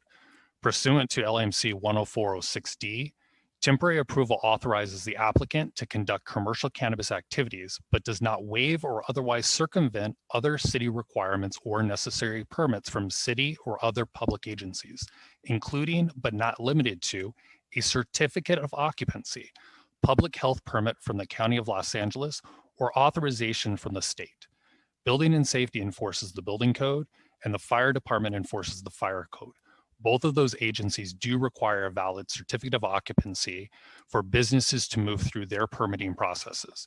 And if a business, regardless of whether or not DCR has issued a temporary approval or not, does not comply with the building or fire code, those agencies do have the ability to prevent them from continuing to operate. And if they take an administrative action against one of our licensees, it could result in the suspension or the revocation of the commercial cannabis license issued. So to prevent phase 3 businesses from potentially having a revocation action taken once a license is issued, the city council and mayor did make a decision to require a valid certificate of occupancy to be demonstrated before we do issue a temporary approval license. So hopefully that addresses a lot of the questions about where the requirement for the certificate of occupancy came from. As speakers earlier stated, it's not clearly enumerated as a required document under 104.061B, which kind of outlines the phase 3 retail round 1 documents that were required to be submitted on September 3rd in 2019. However, as part of creating that temporary approval process, it is a requirement and it must be met before we issue temporary approval. Moving on to the next piece, none of our phase 3 applicants or licensees are vested at their current location. Vesting doesn't occur until a state license and a city license is issued. And as part of our temporary approval process, applicants have to receive their state license before DCR issues a temporary approval license. DCR conducts an initial review to determine whether or not a location complies with LEMC 105, as we do either the pre-application or a determination of eligibility for somebody to move into the application process. However, DCR has to re-review the land use prior to issuing a license. And that re-review occurs after the applicant has completed all of the required temporary approval steps. If DCR determines that a location is no longer compliant, DCR is unable to issue a license. That law and the re-review that we've been doing as part of the phase 3 retail round 1 process is materially changing which modification requests can and cannot be considered. And all of those modification requests, especially associated with relocations, are considered in a sequential order. A phase 3 round 1 applicant earlier stated that they were unhappy because their relocation request was deemed ineligible for further processing, and that somebody that was lower on the list had priority over them. They had priority at the address that was listed on their initial application. When they submitted the relocation request and determined that they could no longer move forward at the address submitted on their application, another applicant in line who had another address listed on their application got priority for their application because the relocation came after the initial application was submitted. So everything is done in a sequential order based on the order in which it was submitted to the department. And that's how we review those. And it all has to be reviewed in a sequential order. And the determinations made for applicants and relocations that are submitted have material impacts on our ability to consider further modifications. And DCR did begin sending out 3 different versions of communications to phase 3 applicants earlier this week. The 3 types of communications are DCR has, reviewed your proposed business premises address, and it has found that it currently complies with LEMC section 105. DCR has identified a potential sensitive use, and we are working with state agencies or other agencies to review the matter. When we determine that a school has relocated and now the license is moved to a location that may prevent us from issuing a license, we go to the state agency and request copies of the license to find out when it got licensed at that location, how it got licensed, and whether or not the location actually meets the statutory requirements to be considered a sensitive use. In working with state agency, it does take government agencies a long time to respond to inquiries. So in trying to do our due diligence to determine whether or not something is a sensitive use, we want to provide you information that we're looking into something, and we provide you as much information as we have available.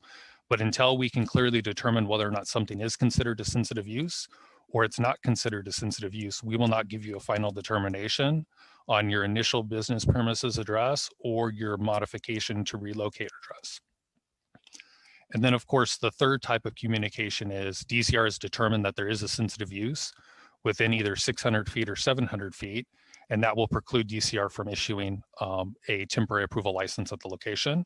And depending on the type of application and the restrictions about relocations, they may have an opportunity to submit a modification request to propose a relocation somewhere else.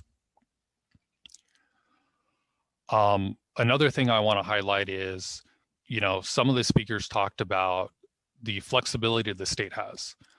DCR is not the state, and the director does not have rulemaking authority, nor does she have the discretion to waive requirements or ignore the Los Angeles Municipal Code. In the state's regulations, the directors of the state agencies have certain rulemaking authority and or have the ability to waive certain requirements during a pandemic. The Department of Cannabis Regulation does not have those tools, and we do not have the same ability to either implement new rules or to waive requirements that are currently on the books. Another thing that was discussed during public comment was expedited services. DCR did add expedited services fees in August of 2020. Those became law. We do have expedited services fees on the books, and DCR is intentionally not offering services on an expedited basis because DCR is not processing regular services within our anticipated timeframes. And until we are able to provide our services within the regular timeframes, we're not going to open up an expedited services process to allow for folks to hop the line and have their request taken care of out of order. DCR licensing staff are currently working weekends, nights, and on an overtime basis to work through the backlog of cases that we currently have before us. And once we've worked through that backlog of cases and we're back to processing normal services within regular timeframes, we may make expedited services available for the businesses that are willing to pay for those services. Providing an expedited service when everybody wants to get expedited basically requires people to pay additional fees for no additional benefit because they're still going to get processed in the same order.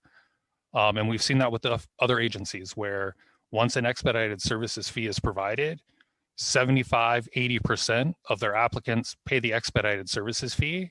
And you really just have the people that are paying the fee to be at the front of the line. And then you have the people who can't afford to pay the fee who are stuck at the back of the line waiting to get helped. And that's not appropriate or acceptable. So until we're able to get back to processing things within a regular time frame, we will not make expedited services available for general DCR services. Another speaker was talking about building and safety and dedicated cannabis support services within their department. Building and safety does have a dedicated plan checker supporting commercial cannabis businesses in the DCR pipeline. The position was temporarily vacated last year, but building and safety has backfilled the position. This one position is one of over 1,000 positions that the Department of Building and Safety has. If you go to their plan check section in the 201 Fig Tower, most people in their department don't even know the position exists. If you need the services of building and safety and you're having a hard time finding the plan checker dedicated to DCR businesses, your assigned analyst can refer you to them and they will make that referral. So please reach out to your assigned analyst. Another issue that we heard multiple times throughout the public comment is a concept of $330 million. I've never heard that number before. I assume that number is associated with business tax revenue associated with cannabis businesses that would probably be collected since 2007 onward. Business tax revenue is unrestricted, general fund revenue. That money does not come into the department. Those resources are not available to the department. The department did receive a $3 million appropriation as part of the budget policy that council adopted. That $3 million is fully dedicated to business licensing and compliance assistance. Council, in allocating those funding to the department, made it very clear that those funds were to be used for contractual services to provide business licensing and compliance assistance to social equity applicants. Dr. Brown and her team have identified 2 benches of contractors that have completed a request for qualifications process. They've also gone through a mini bid process and they've been awarded projects and they're building collateral. All $3 million that was previously allocated has been encumbered against those contracts, and those vendors are developing curriculum. That curriculum is anticipated to be rolled out later this year. DCR has not received any additional funding to support the business licensing and compliance program. DCR has requested additional funding for the business licensing and compliance program as part of its fiscal year 2021 and 2022 budget requests, subject to the availability of funding by the mayor and council, as another speaker had stated. I believe that I've covered most of the concepts brought up through general public comment. So I'm going to go ahead and jump into the prepared presentation. And then I look forward to any questions the commissioners may have at the end of the presentation. Next slide, please. As Ms. Plummer indicated earlier, beginning on April 5th, the department will be changing the operating hours of its licensing and information services program, which is our virtual public counter.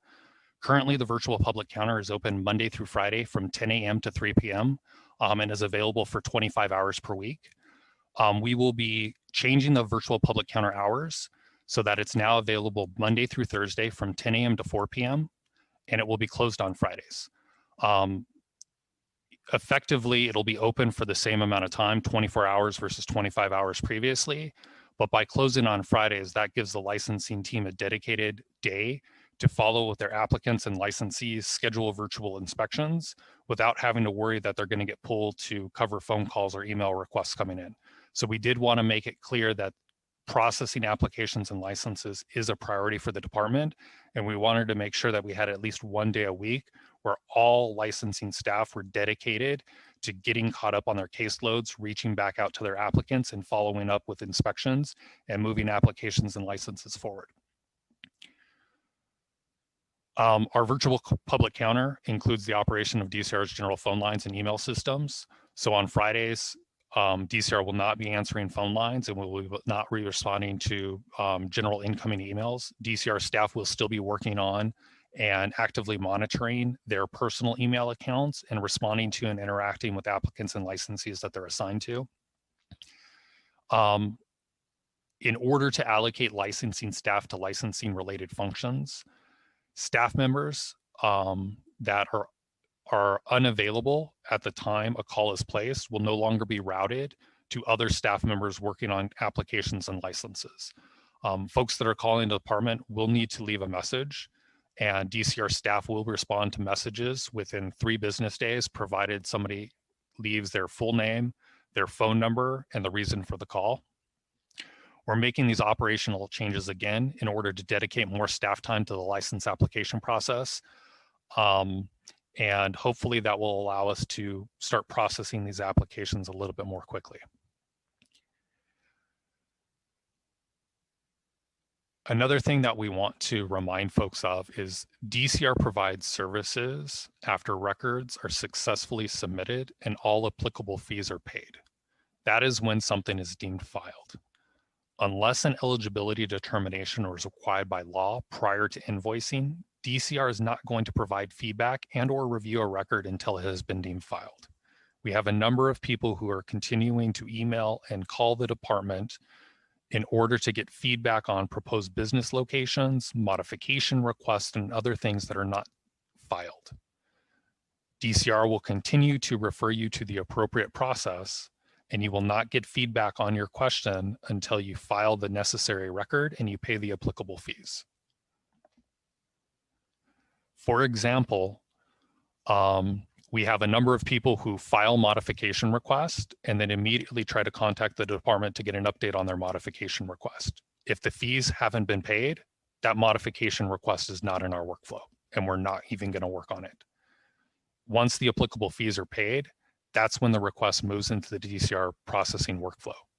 So for instance, if a modification request is submitted through the DCR licensing portal on January 15th, and the applicable fees are paid on February 10th, that modification request enters our DCR workflow on February 10th. And that's the date in which the application would be assigned to an analyst, and it would be worked into the analyst caseload. Everything is based on when something is deemed filed.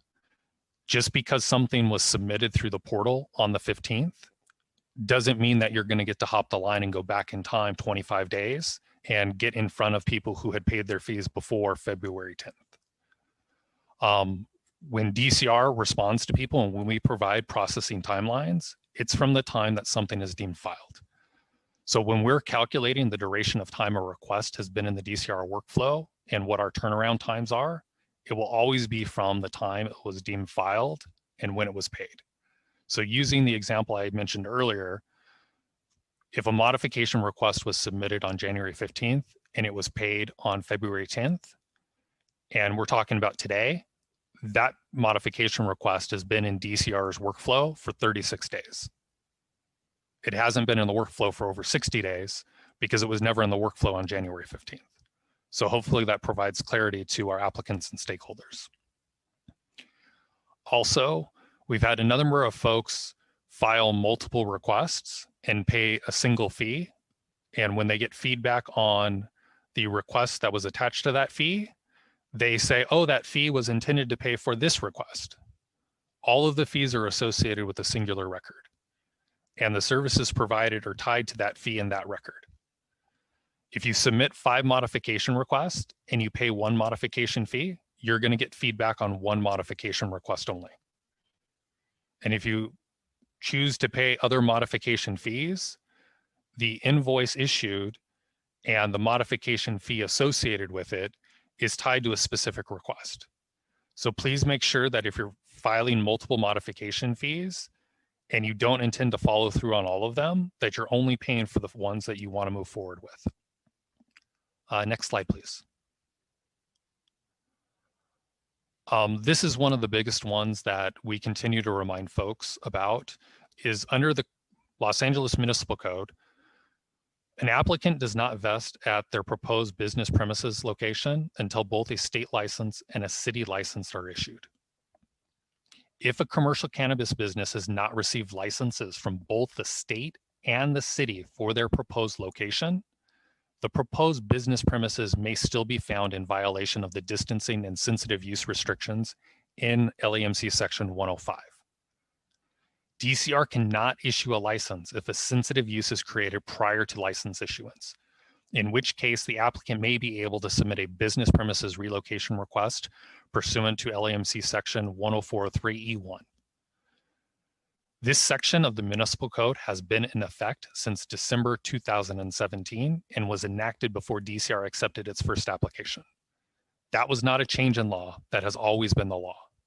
And it continues to come as a surprise to applicants and licensees as they move through the process that they are not vested until they receive a license. And DCR does not have the ability to waive those requirements. So you need to be very diligent about your proposed business premises address and the area around the address, because if a daycare facility for retail storefronts, a school, a permanent supportive housing project becomes a sensitive use before you receive a license, you will no longer be able to move forward at that location. Now I'm going to discuss ordinance number 186919, which went into effect at the end of February. Next slide, please. Ordinance 186919 establishes a one-time extension to March 31st, 2021 for late submission of 2020 and or 2021 renewal applications and late payments of 2020 and or 2021 renewal fees due to the COVID-19 pandemic. And it also extends the 10-day payment deadline to 30 days for most applications. It authorizes the submission of late renewal applications and or late renewal fee payments subject to expedited services fee in Los Angeles Municipal Code Section 104.19. It authorizes mail payments to be considered timely paid if enclosed in a properly addressed envelope with sufficient postage deposited in the mail and postmarked by the payment deadline. And it authorizes the Office of Finance to schedule a payment appointment after the due date, provided the payment appointment requested is confirmed before the due date. If a payment appointment request is not confirmed and fees are not paid by the due date, the request will be deemed abandoned due to unpaid fees. For businesses that are currently going through the pre-application process, once their pre-application is deemed eligible for further processing, they have the ability to submit their temporary approval application and their invoice for their temporary approval application fees. Businesses are required to pay their temporary approval application fees within 30 days, even though the businesses do not have to submit all of the required temporary approval documents within 30 days. The intention of the pre-licensing application process was to give folks the opportunity to vet business locations for compliance with LAMC 105. And businesses are not required to have an executed lease at the time that they go through the pre-application review process. What we do want to remind folks, and going back to the prior slide, is because businesses do not vest at their location until a license is issued, businesses still have to kind of consider whether or not things are going to change in that community plan area, in that neighborhood, and create a situation where they wouldn't be able to move forward. When I talk about vesting, we're talking about DCR's ability to issue a license and renew a license. Under LAMC section 105, a business is locked in or vested at their business premises location once they receive a state license and a city license. When they have both of those things, if a sensitive use were to move it within 700 feet of their proposed business location for a retail storefront, for example, it would not preclude or prevent DCR from allowing the business to continue to operate at the location, nor would it prevent DCR from allowing the business to renew their license. So a phase 3 applicant that submits an application on September 3rd of 2019 that was deemed eligible for further processing because a sensitive use was not within 700 feet in September of 2019 may have had a situation where a daycare facility recently got licensed.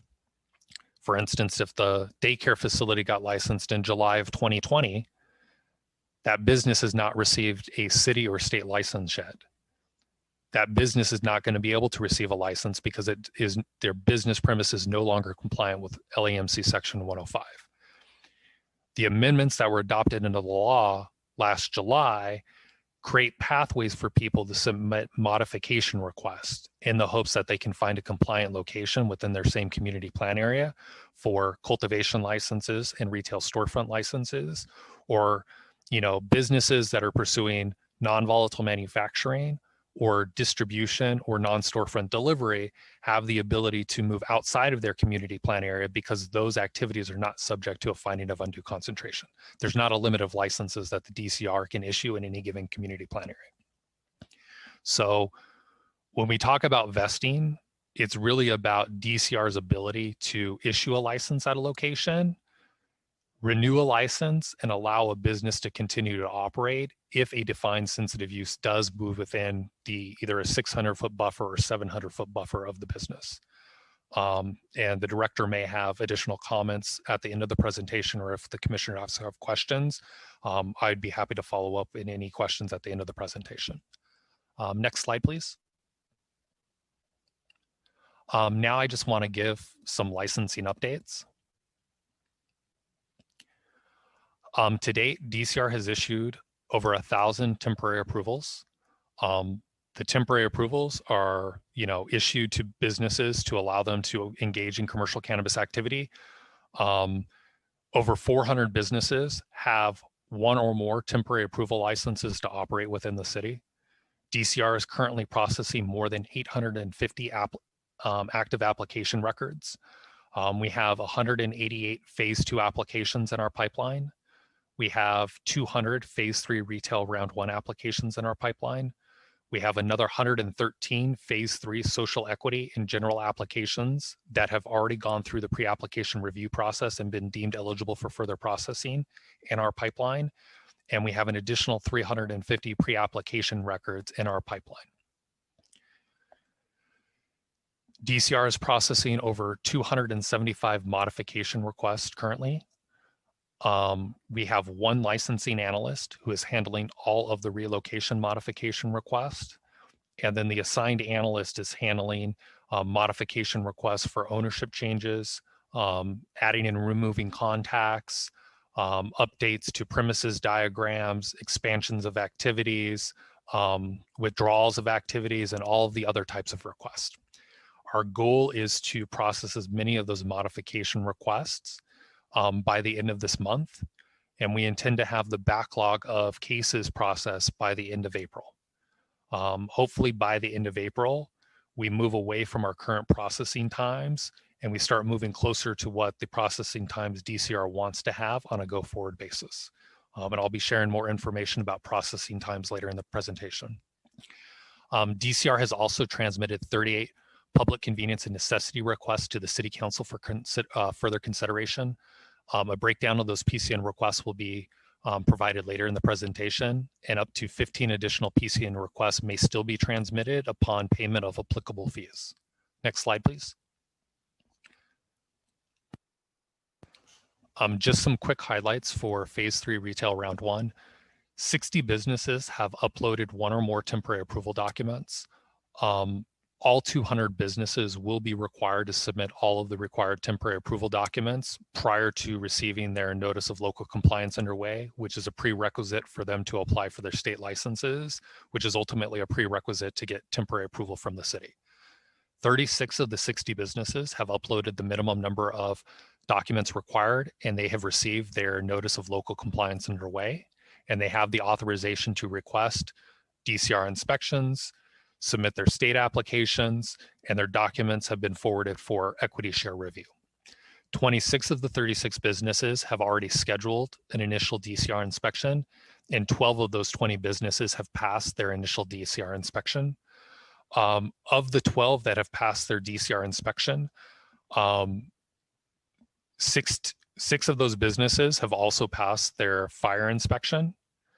And one of those businesses has passed their fire inspection and submitted copies of their state licenses. So as soon as their equity share documents are deemed complete, they will be eligible for temporary approval, provided their business premises still complies with 105. Next slide, please. Next slide, please. So just a quick overview of the PCN process. Again, DCR began transmitting PCN requests to the Office of the City Clerk in February.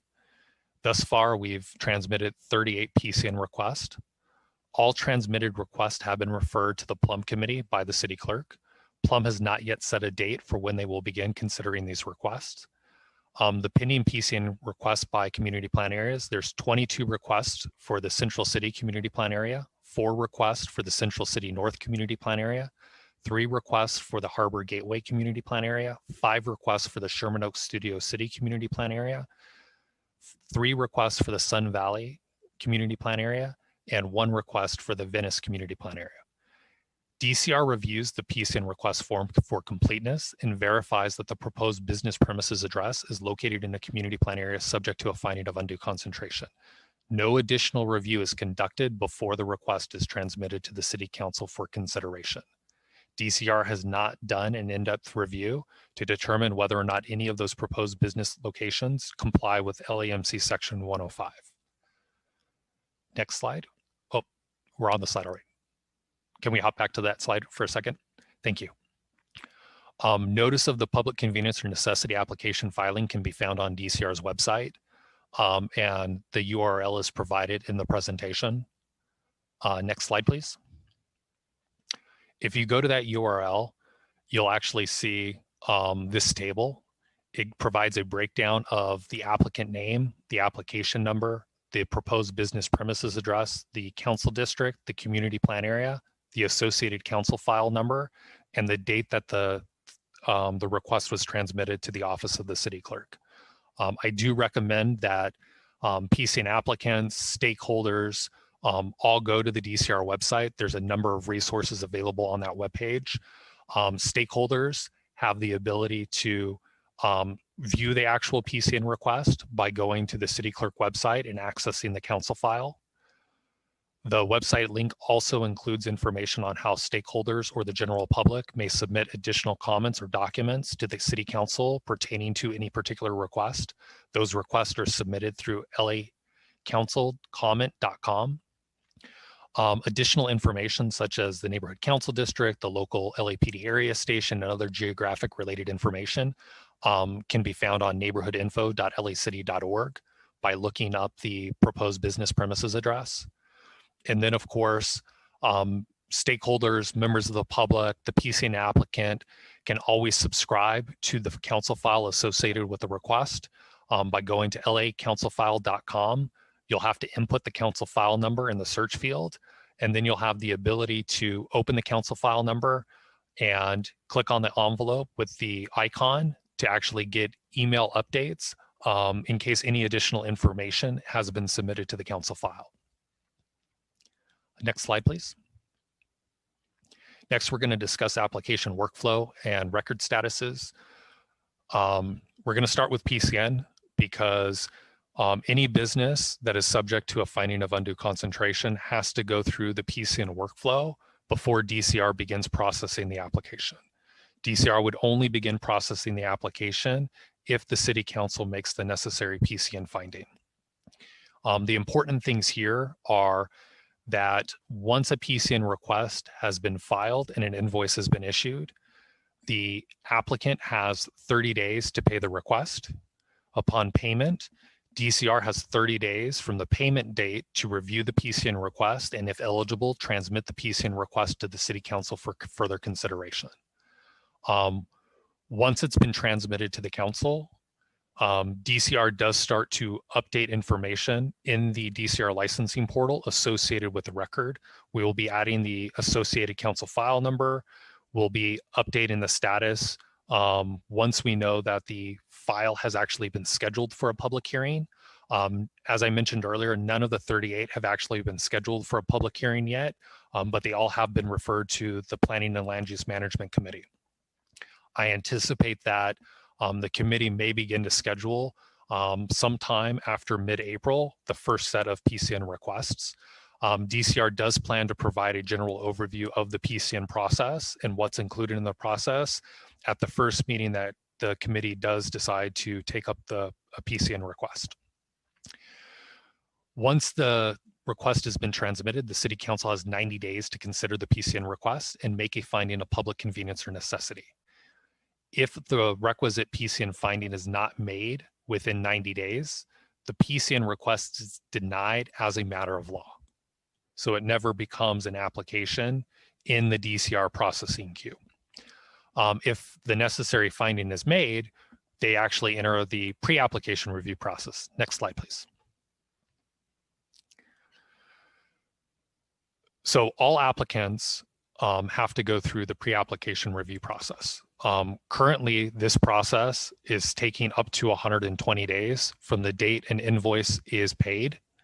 To date, over 100 of the pre-applications that have been submitted have been deemed eligible for processing, and those applicants have been invoiced for their temporary approval application fees, and they're eligible to move forward through the temporary approval process. DCR's goal is to begin processing pre-applications within 30 days of payment. And we intend to meet that processing milestone by July 1st. That is our target. Next slide, please. Anybody who's deemed eligible for further processing through the pre-application review process moves into the temporary approval application process. We immediately issue an invoice for the temporary approval application fees. Under the amended law, applicants will have 30 days to pay the fees. Once the fees are paid, the temporary approval application is deemed filed and it's before the department, and the assigned analyst will begin to review the record to determine if all of the necessary documents have been submitted or what documents are missing. Applicants, of course, that have taken an opportunity to go through the pre-application review process before negotiating a lease, before formulating their business entity, before doing a lot of the required business decisions or finalizing the required business decisions to get through the temporary approval process, we'll have to start making those business decisions. in order to finalize all of the necessary temporary approval paperwork and submit the necessary documents to the department for review. Until all of the documents are submitted and deemed complete, you will not receive a notice of local compliance underway at your location. Once you have received your notice of local compliance underway, you will see status updates as it relates to your application moving through DCR's workflow. Of course, once you get your notice of local compliance underway, you may be able to complete the state licensing process in parallel with or before your equity share documents are reviewed, and in parallel with or before your DCR and LEFD inspections are done. But once you've completed all of the required processes to get temporary approval, and you've submitted your copies of your state licenses, DCR will do one final review for land use compliance. And if the business premises still complies, we will issue temporary approval. And as the director mentioned earlier in the presentation, DCR does plan to begin issuing the first set of temporary approvals to phase 3 applicants in the near future. Next slide, please. Now we're just going to go over some of the upcoming deadlines. So I'm going to start with the general upcoming deadlines. Since ordinance number 186919 became effective, DCR has issued over 400 invoices. All of the invoices generated on March 1st, 2021 for outstanding modification requests, pre-application reviews, and temporary approval applications must be timely paid by March 31st, 2021. If the invoice is not timely paid, the request will be deemed abandoned. DCR also issued outstanding PC and request invoices for everybody who had not previously scheduled a payment appointment with the Office of Finance.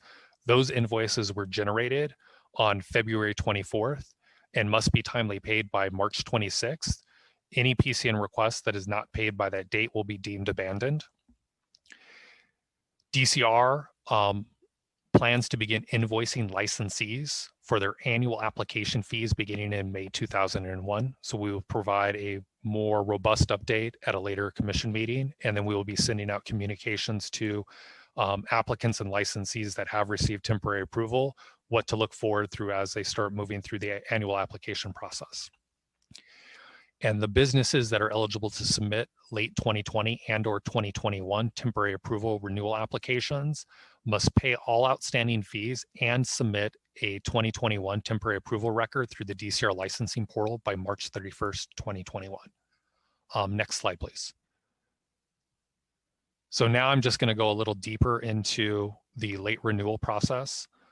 The ordinance that was recently adopted allows licensees that did not timely file a 2020 and or 2021 temporary approval application to submit a late application, provided that they pay the corresponding expedited services double time rate for all of the commercial cannabis activities that they seek to renew. Some folks have had questions, so we were taking this as an opportunity to make sure that applicants and stakeholders that tune into the commission meeting have an understanding of how this information is displayed on an invoice. The 2020 temporary approval expedited services fee is $7,632 per activity. That fee consists of the $4,030 base renewal fee plus the $3,602 additional fee associated with expedited services. For the 2021 temporary approval expedited services fee, that fee is $8,016 per activity. The base fee is $4,233, and the additional amount for the expedited services is $3,783. Now, there are some businesses that did pay 2021 renewal fees, but failed to submit a 2021 renewal application through the DCR licensing portal. Although fees were paid, the renewal application was not timely filed. Therefore, in order to file a late renewal application, those businesses are required to pay the additional amount due for the expedited services fee. So you can see a screen grab of a draft invoice where you can see the line items broken down between the base 2021 and 2020 renewal fee, as well as the additional amount associated with the expedited services fee. If you look in the fee code column, you'll see that the J001R21, that's for a retail storefront for calendar year 2021. And then below it, you can see J01R2, R21E2. The E stands for expedited services, and the 2 is because it's the double time rate. So that's the additional amount that is necessary to basically pay for the full expedited services fee. If somebody has already paid the base 2021 fee amount, the $42.33, they will only see the additional amount due for the expedited services of $37.83 on their actual invoice. So folks get credit for fees that they may have paid in calendar year 2020, but they still have to pay for whatever the remaining amount due is. And then we give the example that a business that paid the 2020 renewal application fee in 2020, but didn't submit the 2021 has to pay the expedited services fee. Therefore, the business must pay the outstanding $37.83 per activity in order for the late renewal to be deemed timely paid or timely submitted. Next slide, please. Other important deadlines are specific to phase 2 applicants. Phase 2 applicants must receive temporary approval from the city by September 30th, 2021. Any phase 2 applicant that does not meet that processing milestone will have their application deemed abandoned and they will have to restart the process. Phase 2 applicants who did not submit proof of an active state application or state license by February 28th lost their local authorization provided under LAMC section 10408A, and DCR is beginning to send out emails notifying applicants that did not submit their timely proof that they lost their local authorization. Businesses that lost their local authorization are still eligible to receive a notice of local compliance underway that can be used to pursue a state license once they have submitted all of the required temporary approval application documents and they've met different processing milestones. Another important milestone is phase 2 applicants must submit an active state license for their proposed business location by May 31st, 2021, or they will lose their local authorization provided under LAMC section 10408A.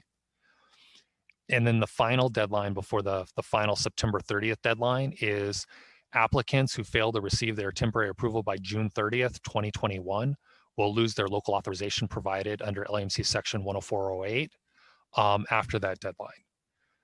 So by July 1st, either a business has temporary approval and they have the ability to lawfully operate, or they're an applicant. There is no in between. And again, phase 2 applicants with site control and a complete temporary approval application may request a notice of local compliance underway if they lose their local authorization. Every time we issue the notice of local compliance underway letters, we are doing a sensitive use re-review to ensure that the proposed business premises address still complies with LEM section 105. If we determine that it does not comply, you're not going to receive a notice of local compliance underway because DCR will not be able to issue a license at that proposed business location.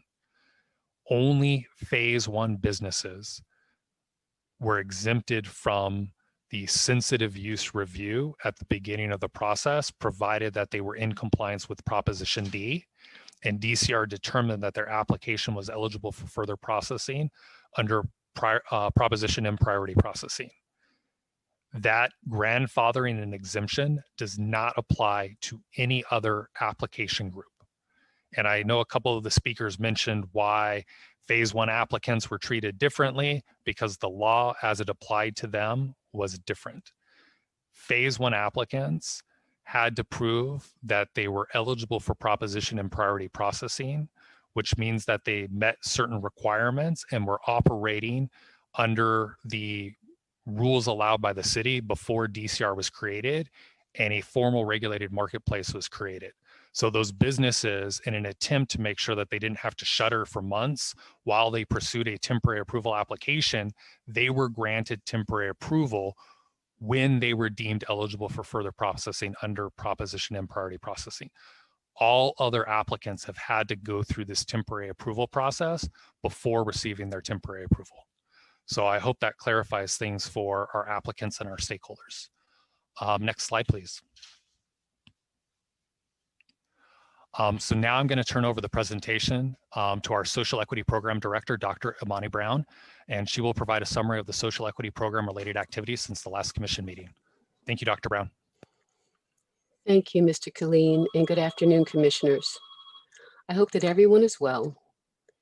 As Mr. Killeen and Director Packer have addressed the concerns and comments of our stakeholders during the public comment period, I would like to say that I feel the frustration and angst of our social equity community, and I want them to know that we are working as diligently as we know how to create and roll out curriculum for the technical assistance program and to get funds out the door for our financial grant program. Having said that, I'll get right into the updates. I'd like to share once again the mission of the social equity program, which is to promote equitable ownership and employment opportunities in the cannabis industry in order to decrease disparities in life outcomes for marginalized communities and to address the disproportionate impacts of the war on drugs in those communities. Next slide. The department supports the mission of the social equity program through established programming benefits and resources, which include application processing, business licensing and compliance assistance, access to a fee deferral program, a financial grant program, access to pro bono legal services, and California social equity resources. Next slide. The social equity program provides social equity applicants with priority processing and other application processing benefits as provided in the LA Municipal Code. For example, DCR will process retail and delivery license applications exclusively from social equity applicants until January 1st, 2025. Next slide. I will now share information related to the anticipated timelines for implementation of social equity programming verification, specifically for phase 3 retail round 1. Next slide. Now, just for context, in order to participate in social equity programming, which includes application processing and a number of other programming components, individuals must first be verified to meet a certain criteria established under our municipal code. Based on amendments made to the code in the summer of 2020, there are now 3 ways that people can participate in some form of social equity programming. Folks may either participate based on the original criteria, which is predicated on the original social equity analysis, which was conducted in 2017.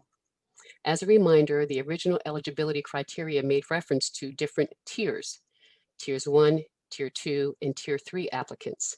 As a quick note though, tier 3 applicants are no longer considered social equity applicants, but are still required to meet their obligations with their social equity agreement requirements. At a future commission meeting, we will be talking about the implementation of those tier 3 requirements. But if you are a phase 2 applicant who qualified based on your status as a tier 3 applicant, please be on the lookout for additional information because your obligations under that program will soon become due. Now, there was an expanded social equity analysis that was conducted, and based on this expanded analysis, the criteria has changed. Now an individual would be able to participate in the social equity program as long as they met any 2 of the 3 criteria, which are having a California cannabis arrest or conviction, being of low income status, or living in a disproportionately impacted area for a period of 10 years. We want to remind everybody that the Cannabis Procedures Ordinance did amend the definition of low income, particularly so that it was to capture information related to assets. The Cannabis Procedures Ordinance also amended what qualifies as a disproportionately impacted area. Of note, disproportionately impacted areas are now being defined as police reporting districts rather than zip codes, which is how the original criteria defined a disproportionately impacted area. However, specifically to participate in phase 3 retail round 2, it is not that folks have to meet any of the 2 of the 3. They specifically have to have a cannabis arrest or conviction, and then either meet the definition of low income or meet the definition of living or residing in a disproportionately impacted area for a period of 10 years. Next slide. When we began the eligibility verification process in 2019, we received over 2,000 requests for folks to be verified, and ultimately we were able to verify close to 1,600. The application period for the original criteria has closed. We have received a number of communications from members of the public still asking how can they get verified based on the original eligibility criteria. They may have submitted an application before and want to complete that application, or they may have never applied during the window and now are seeking to be verified based on the original criteria. The ordinance does not permit anyone else to get verified on the original criteria. And so the application period, once again, for the original criteria is closed. If you were one of the 1,600 individuals to be verified previously, then you can continue to participate in social equity programming based on this criteria. But if you did not complete this process or did not start this process, if you are not one of the approximate 1,600 individuals who were verified under this criteria, there is no new method or mechanism to get verified based on that original criteria. We wanted to clarify that because we have seen a number of communications come in from different individuals requesting how they can get verified based on the original criteria. For verification under the expanded criteria, again, meaning any of the two criteria or the phase 3 retail round 2 criteria, we will be opening up eligibility criteria windows to allow those processes to begin. At the end of last year, we tentatively planned on starting those eligibility verification periods. But considering all of the applications and our caseload relative to PCN requests, as Jason eloquently went over, phase 3 retail round 1 folks and the phase 3 folks who are applying for delivery, non-volatile manufacturing and distribution and testing, we really find it prudent and critical that before we open up new rounds of eligibility criteria, we try and prioritize our existing applicants and to move as many of our existing applicants into the licensing process before beginning new eligibility verification for new individuals. That being said, we do not currently anticipate beginning eligibility verification either based on the expanded criteria or specifically for phase 3 retail round 2 any sooner than the second quarter of 2021. We will continue to provide updates to the public as we progress through our current caseload, and we will also give advance notice of when these verification processes will start. But I'd like to reiterate today that folks should not anticipate individual eligibility verification based on either the expanded criteria or the specific criteria for phase 3 retail round 2 will open until the second quarter of 2021. Now, just to share a little bit about the criteria phase 3 retail round 2, a cannabis arrest or conviction is required. So if you do not have a California cannabis arrest or conviction, you will not be able to be verified to participate in phase 3 retail round 1. And even if you have a cannabis arrest or conviction, you will still need to meet one of the following criteria, either being low income or have resided in a disproportionately impacted area for a period of 10 years. The department is currently working to develop a number of resources to assist folks through the process once it becomes available. We will make these resources available in advance of the process starting. These resources will include an information and procedures bulletin detailing the eligibility criteria and different documents the department will accept in order to verify folks are meeting this criteria. We will create video tutorials. We are also putting together a staff assessment tool that will allow folks to determine if they qualify to become verified based on the new criteria. And we will also be putting together a mapping tool for the public so that members of the public can, one, see where those disproportionately impacted areas are located, and also allow someone to type in an address and identify if the area they reside in is in a disproportionately impacted area. Again, it's the area the applicant resided in, not where they may intend to apply to locate a business that is going to be material for us in determining if they qualify for phase 3 retail round 2. Again, all of these materials will be made available in advance of us beginning the eligibility verification process. The eligibility process will not happen until the second quarter of 2021. That is in part ensuring that our existing applicants are getting licensed as soon as possible. Next slide, please. One moment, I need to take a sip of water. Thank you. Phase 3, retail round 2. The purpose. In order to determine which applicants are eligible to apply for licenses in this area, that in the areas that have not reached undue concentration, the first step is to get verified. For folks interested in Phase 3 Retail Round 2, Social Equity Program Eligibility Verification, will be developing an information and procedures bulletin, which will have the steps folks will need, and I'm sure we'll hold a series of workshops and video tutorials to try and streamline this process. DCR will accept applications for eligibility verification for a period of 60 days. And so it is going to be important for members of the public to be prepared to submit those applications when the process begins, so that we can timely review those applications and do our best to share information with folks in case they don't get us all the information that we need the first time out. We want to make sure we get that information within the 60-day period. Step 2 is to apply to participate in the lottery.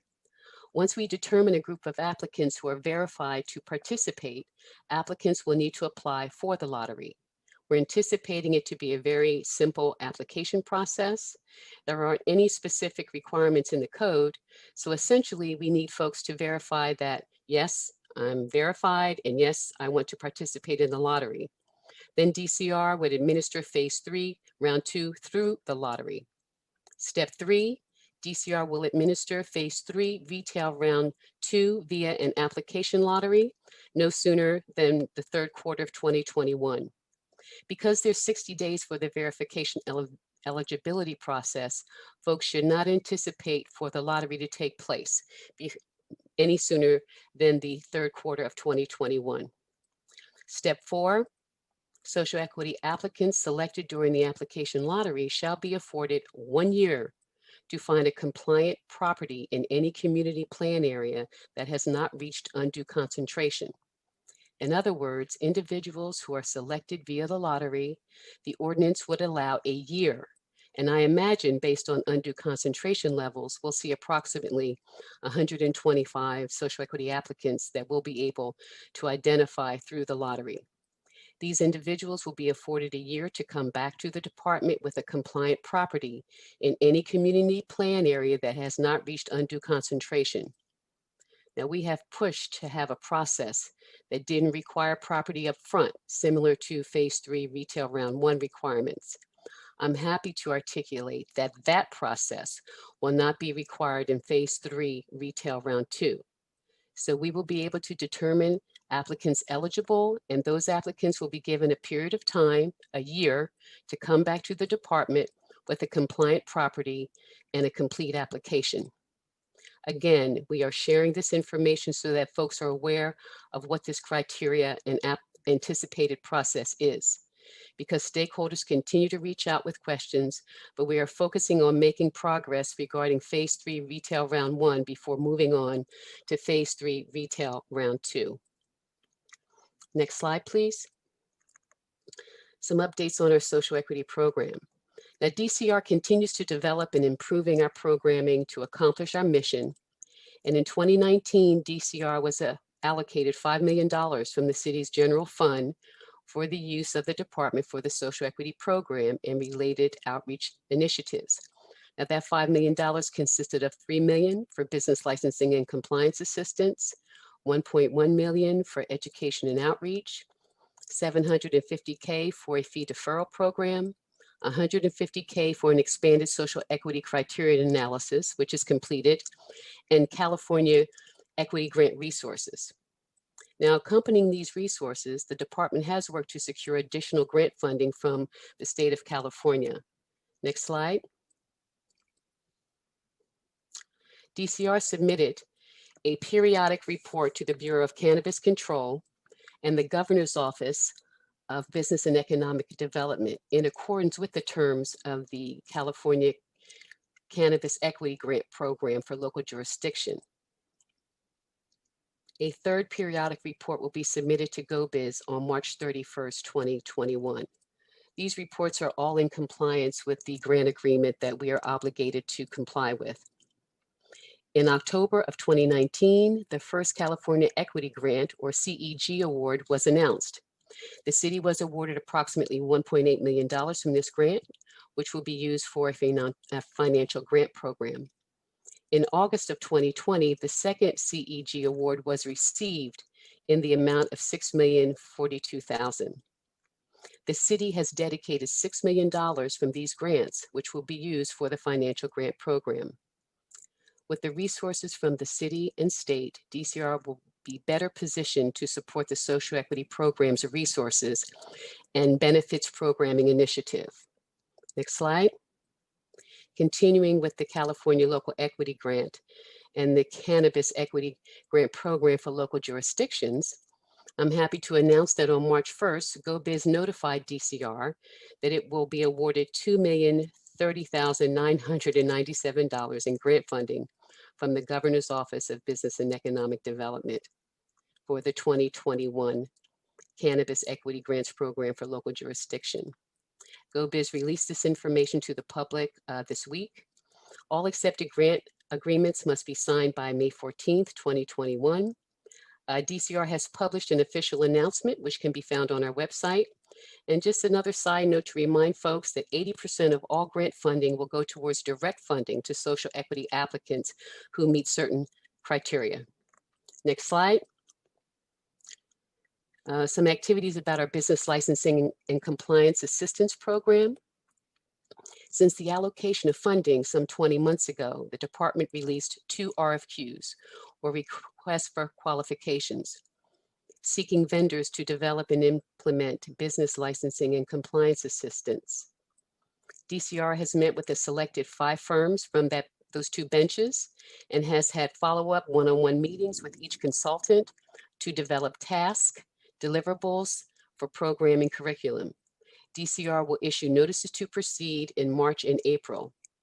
DCR has also received confirmation from the Personnel Department allowing the use of Cornerstone as our learning management system platform for the Business Licensing and Compliance Assistance Program. DCR has purchased 2,000 licenses for program participants. Next slide. Our fee deferral. Los Angeles Municipal Code 104.20.4 establishes a fee deferral program that is available to social equity applicants, which includes $750K made available from the city's general fund, $250 for phase 2 non-retail manufacturing, cultivation, and distribution, and $500K is still available for future phase 3 applicants. Next slide. Our financial grant program. Now, along with business licensing and compliance assistance and the fee deferral program, DCR has been working to launch the SEED, which is an acronym for Social Equity Entrepreneur Development Grant Program, our SEED grant program. With funds awarded from the California Cannabis Equity Grant, DCR is currently working to establish a program that will distribute $6 million in grants to local equity applicants and licensees. The contract with Elevate Impact LA to administer the grant program has been executed by the Mayor's Office and DCR and will proceed with next steps. DCR and Elevate Impact are currently developing the grant application, grant agreement, and website, and with all relevant information concerning the grant program. DCR is also working with the Office of Finance to determine how the funds will be dispersed to program applicants. Again, DCR is prioritizing the allocation of resources made available through the California Equity Grant via the Financial Grant Program or SEED grant program, as these resources are time sensitive. As such, DCR will not begin additional allocations via fee deferral until the Financial Grant Program begins. Next slide. Updates on our pro bono legal assistance services.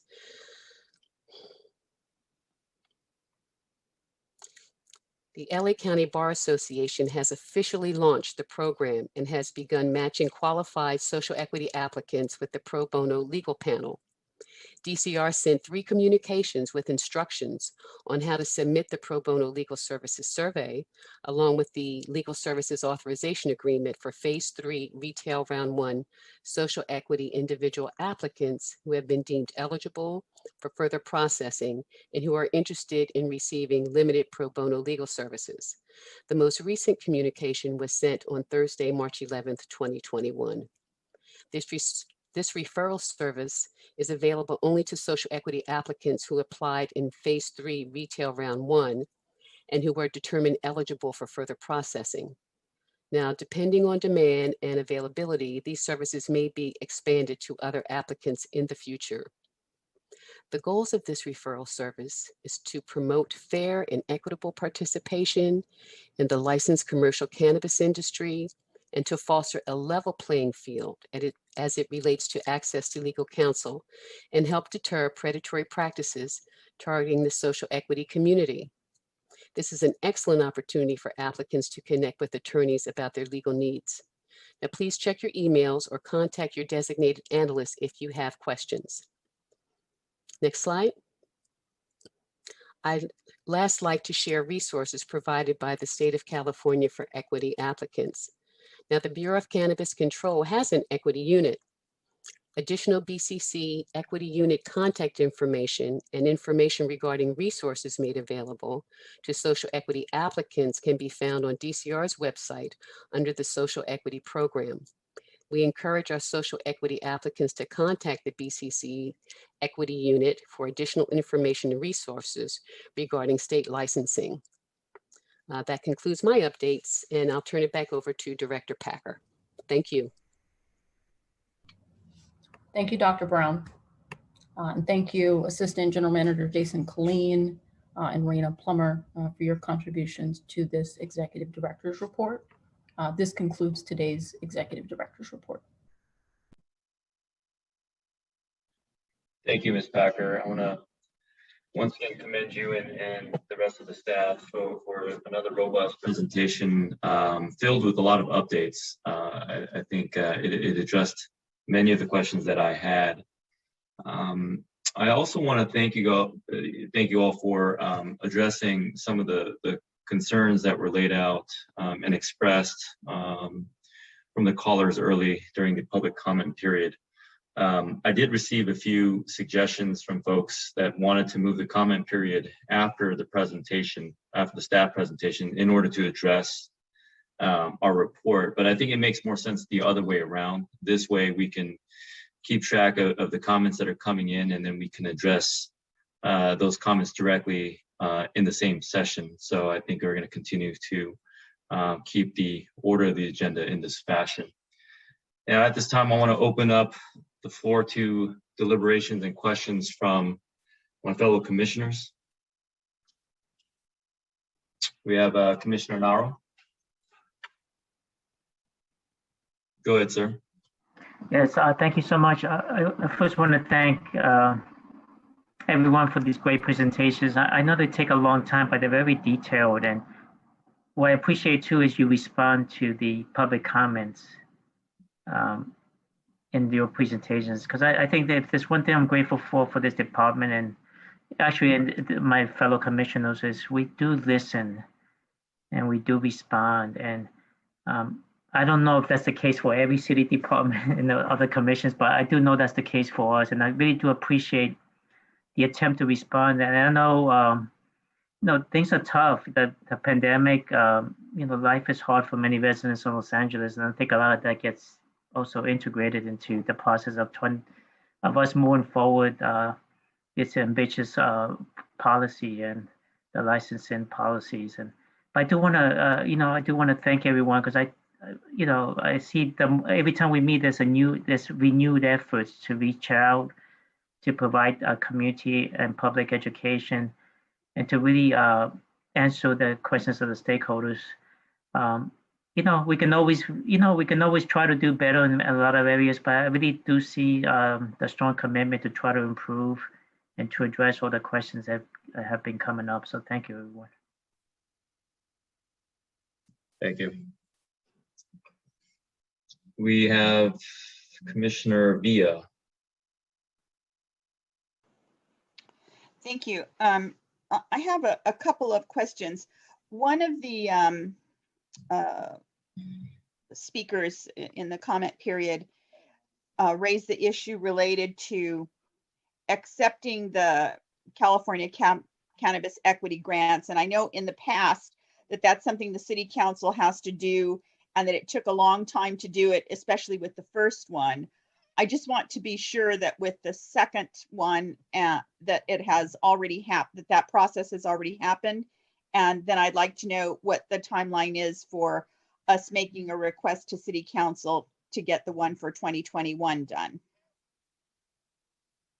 That's my first question. Thank you, Commissioner Villa. I do want to relay, particularly in relation to that question, the City Council has not yet adopted a resolution to approve DCR, the city, to accept those funds. DCR plans on transmitting a report to council next week, making that specific request and also asking them to approve language regarding the financial grant program so that we can get that started and make those resources that have previously been made available through prior grant allocations available to social equity applicants as soon as possible. But Commissioner Villa, that resolution has not been adopted by council yet. I believe that we have a hard deadline in early May for council to adopt the resolution. We're meeting in particular with staff from the chair of the Plum Committee, Council Member Harris Dawson. We're meeting with his staff on a biweekly basis. This is something that we've already raised as a priority. And so we anticipate that once we transmit this report next week, it should be scheduled relatively quickly and hopefully can be waived at the committee and immediately acted upon by council. But the committee chair recognizes that this is a priority. We want to get these dollars as soon as possible. I'm sorry. Thank you, Director Packer, for that response. My next question relates to the issue of expedited fees that many of the commenters also raised. And I just wanted to be sure that I understood, because I'm not 100% positive.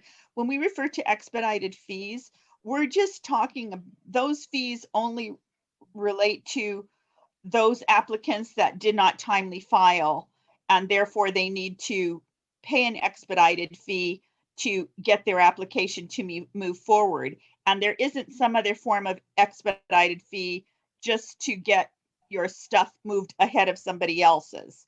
Can you just respond to that, please? Yes, thank you for the question, Commissioner Villa. I'm going to pass the question to Assistant General Manager Jason Colleen. And Jason, I think Commissioner Villa described this perfectly, but if you can explain the difference between the specific requirement of the expedited fee for the folks who are going through the late renewal process versus the decision not to implement the expedited services fee that exists otherwise in the code. Good afternoon, Commissioner. So under LAMC 10419, DCR has the authority to charge two different types of expedited services fees. One fee is set at time and a half, which is the standard overtime amount, and then one is set at double time, which is the double overtime amount. So when council adopted the ordinance to allow DCR to accept the late renewals, knowing our workload and the fact that those renewal applications were going to be processed on an overtime basis, and the licensing team was already working a substantial amount of overtime, the expedited services fee for the late renewals was set at the double time rate. So currently, the only fee that can be paid through the expedited services process is the late renewal fees for 2020 and 2021. And that is set by code. However, DCR does have the discretion to make the expedited services process available to applicants and licensees in the future, but we have chosen not to do so because we're already working a lot of overtime now. And all it would do is create a pathway for people to pay more fees and basically stay in the same place in line. And that's what we've seen with other departments. So we've made a tactical decision not to allow for people to pay the expedited services fee to get their pre-application review or their temporary approval review done until such time that DCR is back to processing those types of service requests within the normal processing timeframes, which will hopefully be later this fiscal year. Thank you for that clarification. That was very helpful. My next question relates to one of the public speakers also asked about or made a comment related to the fact that that the link to get the delivery application working is not working on our website, on the DCR's website. Is that correct, or is there a link on our website, and is there a link that doesn't work? Can you just clarify that, please? So Jason, I'm going to pass that question along to you as well, but we are making updates to our website on a regular basis. And so if members of the public find a link that is no longer active, we're checking that. But if you find one before we do, share it with us. We'll get that link back up and active.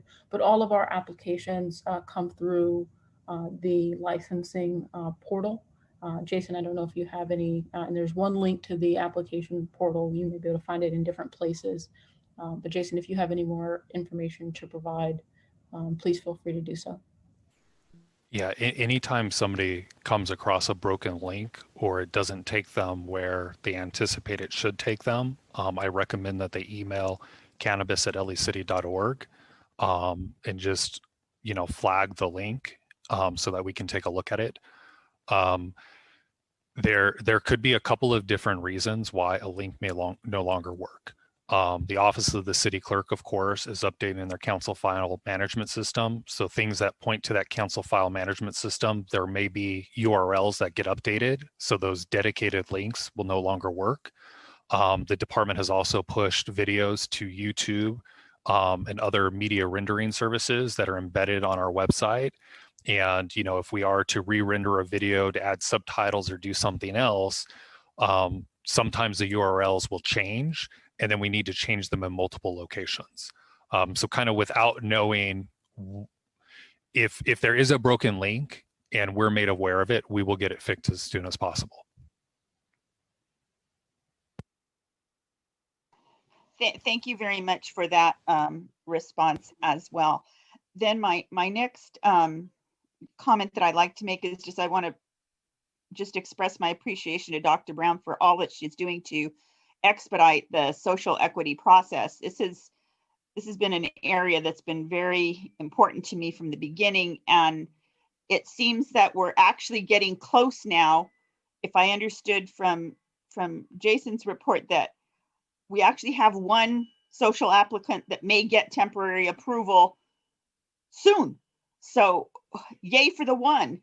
And just really appreciative of everything Dr. Brown is doing to make that happen, and obviously everyone else at DCR as well. So that's very exciting, and it's exciting to hear, if I understood correctly, that the grant program to the social equity applicants, that more is either going to be available next month or is going to be very close to having the actual information to make it available next month. And I wasn't quite sure which it was, but maybe you could just clarify which it was. Is it available next month, or we're going to have more information on it next month? Thank you. So we hope to have the program available to applicants next month, meaning that folks would be able to apply for the financial grant program. And we've been working with the vendor, Elevate Impact, who's going to be administering the financial grant program, to make sure that the review process is very simple, that it matches requirements that we already have in place, so that if there's information that applicants have already submitted to us, they don't have to also submit them to qualify for the grant. But what's also exciting, Dr. Brown had shared this, is that Dr. Brown and her team have been successful in securing additional resources from the state that will go towards this financial grant program. So the resources that we've received to date around the 7.8 million from the state of California, we're statutorily required to spend at least 80% of those dollars on direct financial assistance in the form of either grants or loans. We're intentionally choosing to allocate grants and to the tune of $6 million. But with this additional approximately $2 million that we're receiving from the state, there will be 80% of those resources made available in the form of financial grants as well. Dr. Brown, I know that you have been leading this process on behalf of the department since you joined, and some of the work had started before you joined, but I know that you've been diligently working through the city bureaucracy to stand up this programming. So I want to also say thank you to you. But if there's any additional comment, Dr. Brown, that you'd like to provide, just to share what this process has been like, I think that context may be helpful because I recognize that members of the public don't get to see the 100 obstacles that you have to go through, and that the department and your team had to go through to get the dollars, to try and establish a relationship with the financial institution to try and get these dollars out the door. If you want to add any additional information at this point to just shed light on the complexity and the arduous process that you've had to go through and are successfully navigating through to make resources available to applicants soon, please feel free to elaborate at this time. Thank you, Kat. It has been an arduous process and a lot of bureaucracy. It took us almost 18 months to just get through the contractual process where we were able to put out requests for qualifications and go through all of the scoring of the qualifications and the mini bids, and then all of the contractual process that had to go to the CAO's office and finance and all of the different agencies and departments within the city family that has to sign off. These are just, taking one step forward and two step back on many levels, but we're forging ahead. And I just really feel empathy for the community because they don't see how the sausage gets made, if you will, but, they are in, dire need of, technical assistance and resources. And so I just want them to know that we are doing all that we can to move this forward as quickly as we can. But I just have high hopes, and we're right at a precipice for things to roll out. So I'm very enthusiastic about our financial grant program. We've been very diligent about going after resources with the state, and we're looking at all other avenues to get grants. We had an opportunity to provide a grant or a loan program. Other jurisdictions had opted for a loan program, but we thought it was much more beneficial to our community to offer grants so they don't have the burden of debt with a loan program. And so I think they're going to see a lot of relief and a nice influx of resources to build out their businesses. And I think things are going to really change in the next 2 to 6 months. And so I just hope everybody can hang in there and know that we care and we hear them, and we're working towards the same goals every day. Thank you, Dr. Brown. And I also just want to add that as the director of this department, I also recognize that what we're doing is again, necessary, but not alone sufficient. And I truly believe that we will make progress on the efforts that we have established. But even those aren't going to go far enough to provide the capital necessary for businesses to automatically be successful. Getting a license is no guarantee of a successful business. I think that there's a continued need for additional resources to go directly into the applicants and then also into our programming. And the reality is that, at least in the proposed budget, there's not an additional allocation for business licensing and compliance assistance. In terms of the resources that we've received from the state, they have, thankfully, the state of California has codified the California Equity Grant that will be made available. But there's only, and I mean that, there's only $15 million available at the state. And with each grant application, more and more jurisdictions are applying. And so we imagine that the maximum allocations are going to decrease. And so we have to think very creatively and innovate ways to not only get our programming up and running, but to make sure that it's meaningful and that impact is sustainable. And I will continue to articulate that unless we get city leadership, county leadership, state leadership, federal leadership involved in these conversations, there are going to continue to be barriers that alone this department is not going to be able to eliminate. And we may not be able to have an adequate response. I mean, the reality is I was on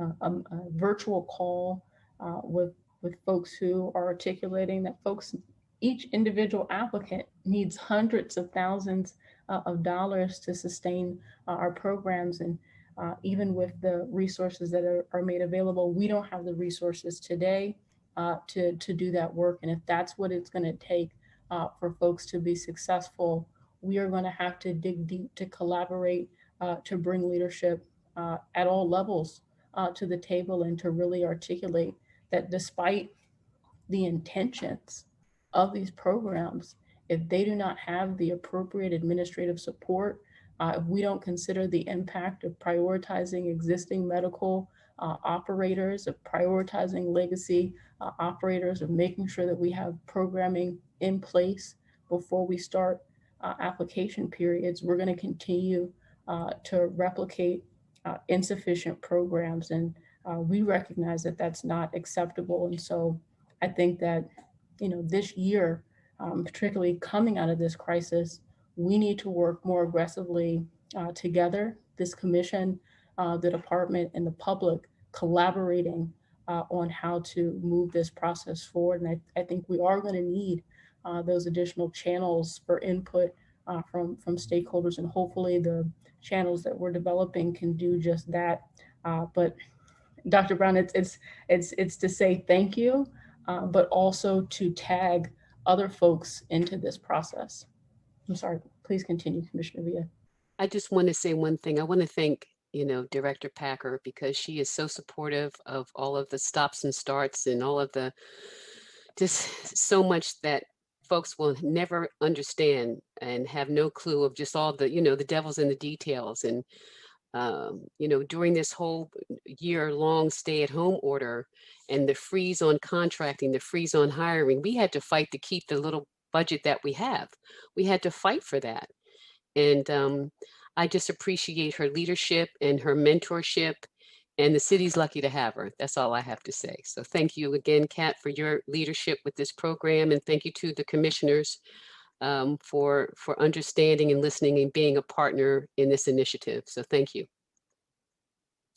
Well, thank you all for answering all my many questions. And I am really excited that the social equity program does seem to be about to start to really do something.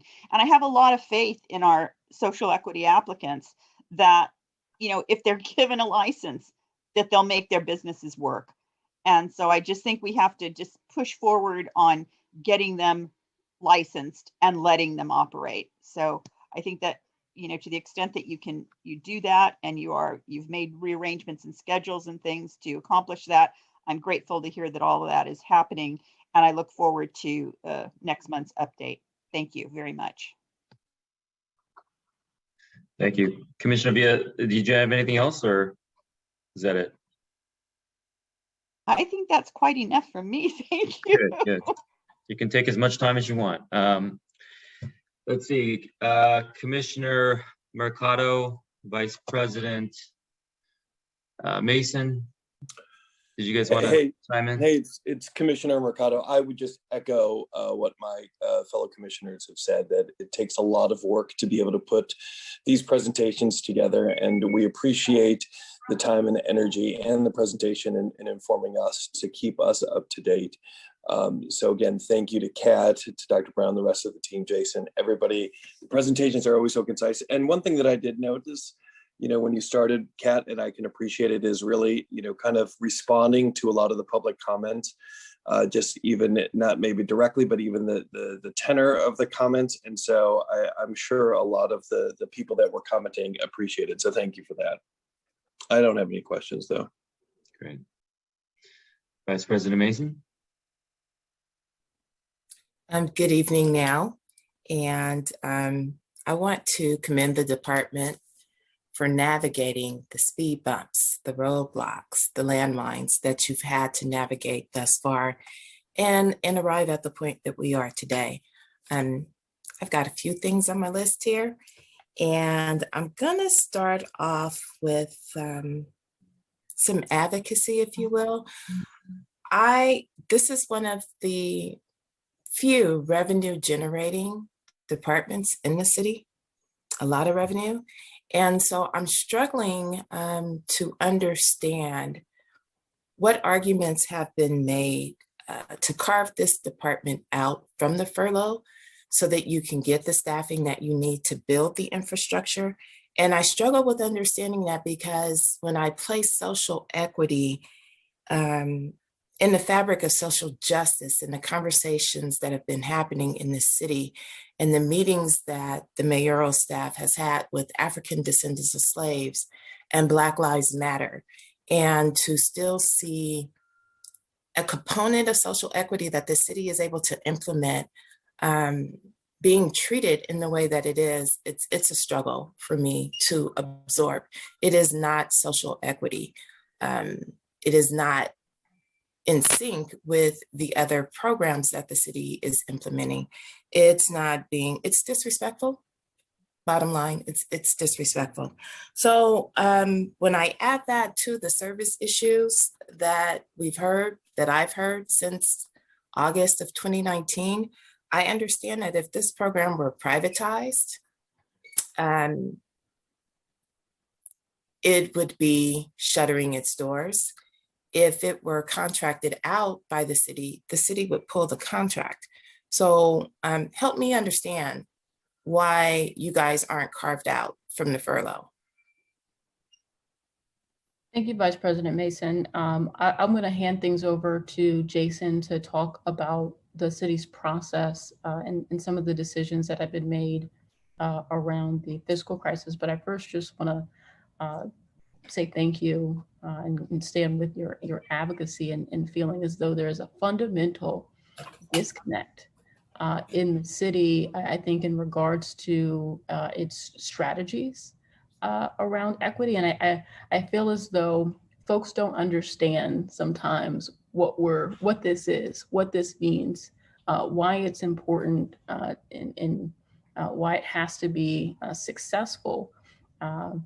Well, before Jason comes on, I'll talk about what it means. It means the community benefits packages that a lot of these social equity applicants have conceptualized and plan to implement won't happen as quickly as they need to.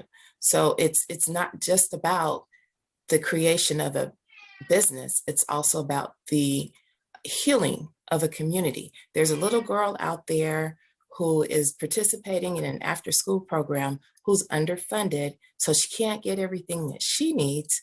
And there's a social equity applicant who, if they are able to go into business, can fund that program or contribute to that program so that little girl can get what she needs to better her station in life. That's what social equity is beyond licensing these applicants and giving them the power to generate profit.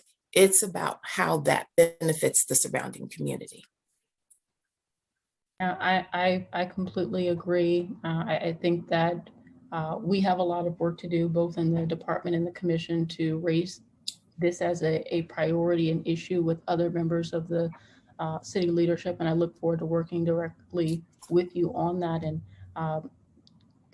Vice President Mason, I mentioned previously, I think that now is the time for us to engage with conversations with the city leadership about community reinvestment. There have been conversations about community reinvestment. We saw different motions introduced in 2018 and 2019. And stakeholders, it's no secret the money that's being generated by the cannabis industry.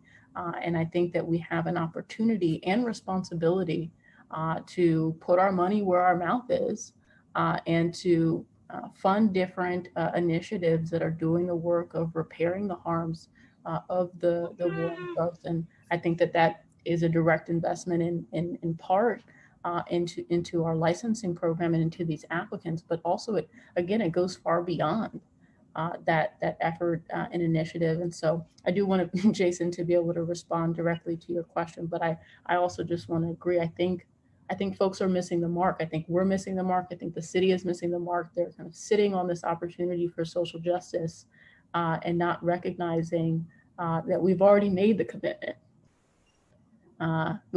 We've already made the promise. And so I recognize that, and I appreciate you recognizing it and raising it today. Jason. Good evening, Vice President Mason. You're going to get me in trouble here. Good trouble. Hopefully, Mayor and Council are not listening. From a logistics standpoint, the licensing team has not been impacted by furloughs. DCR has made several requests to be formally exempted from the furlough program that was considered based on recent letters of agreement between city management and labor unions. Furloughs are off the table, at least for this fiscal year, and labor has agreed to certain unpaid holidays, which are furloughs by another name. As part of those letters of agreement and general operational requirements for different city departments, general managers have the discretion to exempt essential workers from those unpaid holidays. And the director has exempted all of the licensing team from all of the unpaid holidays this fiscal year. And strategically, if we were to implement furloughs, we were going to furlough our employees on the required days and make them work mandatory overtime on those same days to ensure that the work was getting done. And our folks are already working evenings, regular days off, and weekends in an attempt to process these applications as licenses as quickly as possible. As you mentioned, we are one of the few 100% special funded departments in the city. We will most likely be one of the few departments that probably takes a small budgetary reduction as it relates to citywide services, but we are most likely going to be one of the few that gets to retain all of our allocated positions, even our vacant positions. And at this point, our highest priority is being able to fill all of our vacant positions, and we have 9 vacant positions across the department. And even filling like our public relations specialist vacancy, our public information director vacancy, filling those positions because those are core department functions frees up executive team and licensing team capacity to focus on licensing related work. So our goal right now is to really get exempted from the managed hiring process so that we can fill our vacancies and redirect as much capacity to our licensing and application process as possible. Dr. Brown has had the opportunity to bring on a senior project coordinator who is going to be assisting her in the rollout of the social equity programs, monitoring the vendors that are rolling out the business licensing and compliance, the grant programming, the financial grant program. So the director has had to prioritize which positions get filled first, and social equity is one of the department's highest priorities, like right there with application processing. And, I have the ability to allocate overtime to try to get through our workflow. But, short of getting exempted from the managed hiring process, being able to demonstrate to the policymakers that there's less uncertainty in our process because it's going to be open. We're going to have applications. Applications are going to get processed in a timely manner, and there's going to be this ongoing revenue from those activities to fully support our department into the years to come. There is a hesitance to exempt us from reductions because, what happens if there's litigation and we shut down for another 6 months and there's no revenue that comes in? There could be a possibility that we would need this general fund to step in to pay for pensions or health and welfare obligations and other things. And until we can demonstrate to them that there is a healthy enough reserve within our fund to cover all of the applications and work in our current process to mitigate any general fund impact, we won't get exempted from that. And that's what we're trying to demonstrate now. But at least currently, we aren't being impacted by furloughs, and furloughs are off the table. We have a plan to mitigate unpaid holidays, and we do have the resources because of the vacant positions to ensure that we have a funding source for all of the overtime necessary to move these applications and licensing, applications forward.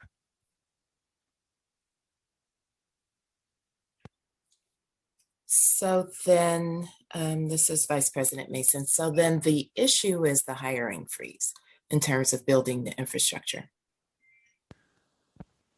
Yeah. Yes, primarily, yes.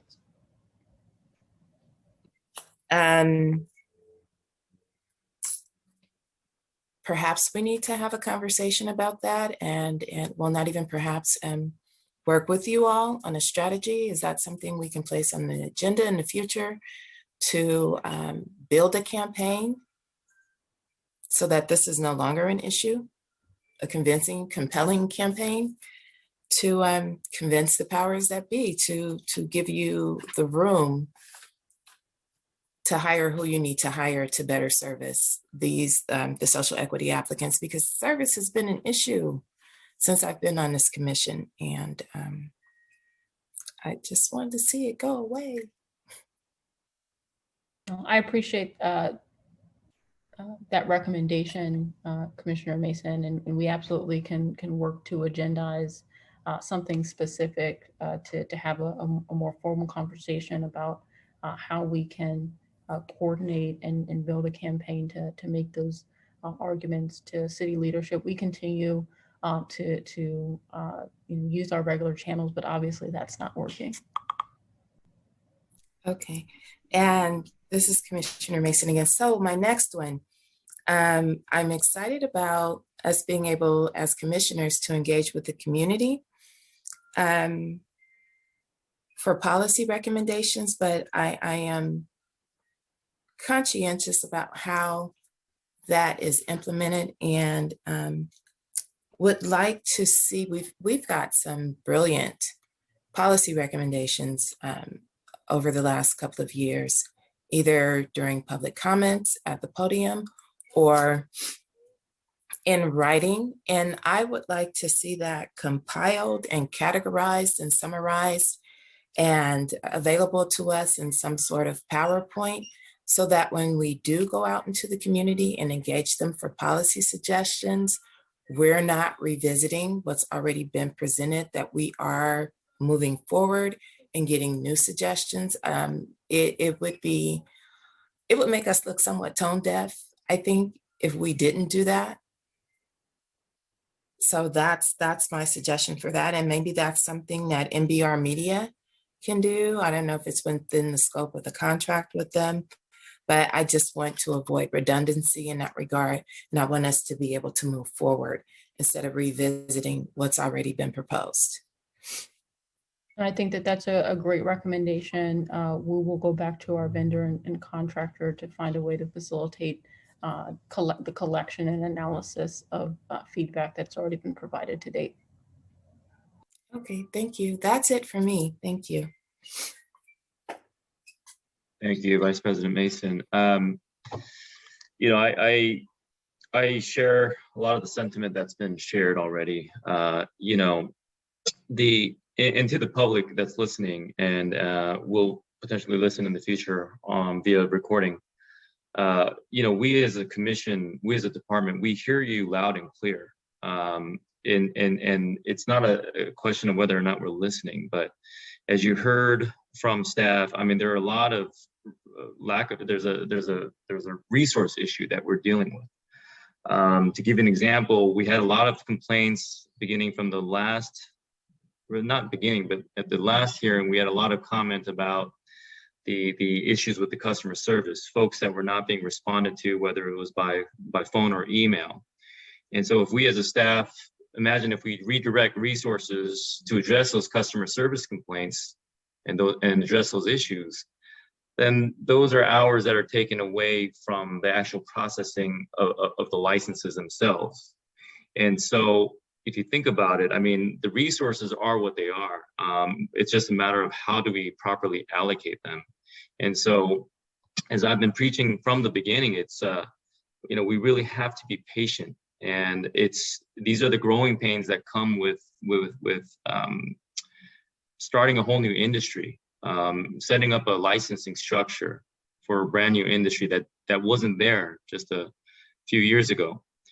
But I also realized that for the applicants that are on the other side that are bleeding money every single month because the city requires you to get real property as a condition to applying, I understand that you don't want to hear that anymore. And I don't blame you. Each and every one of us on this commission, we're extremely empathetic to the situations that we're hearing. The time is truly of the essence. And I know that some of you are running out of money and we hear it all the time. But I will tell you that empathy is also shared by DCR staff. And it starts at the top with Director Kat Packer. And I've had extensive conversations with not only Ms. Packer, but also with our AGMs and with other staff members at length about what we can do to bring relief to these applicants that have been unduly delayed. But what I can assure you is that this entire department is working as hard as it can under very difficult circumstances.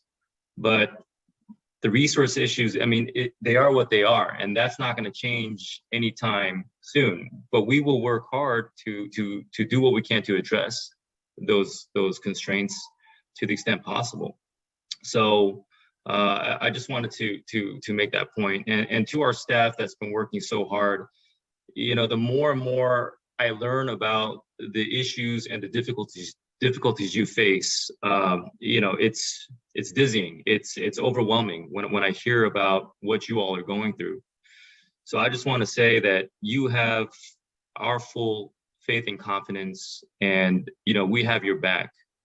We support you, and I know how difficult it has been, and it would have been much easier for you to transfer or move to another department or find another job because of the difficulties that you're facing. But the fact that you've stuck through it for this long and you continue to stick with it, I want to just commend you for that. And I want to thank you for the work that you've done on behalf of this department and for this city. But like I said, having said that, I understand on the other side, the applicants, they need answers and they need relief. And so my suggestion and my thought is, given the limited resources that we have, one thing that we can do, I think, is a better job of communicating just some of these timelines. And that way it gives applicants that are waiting some sort of predictability and some certainty that they can start scheduling and preparing around.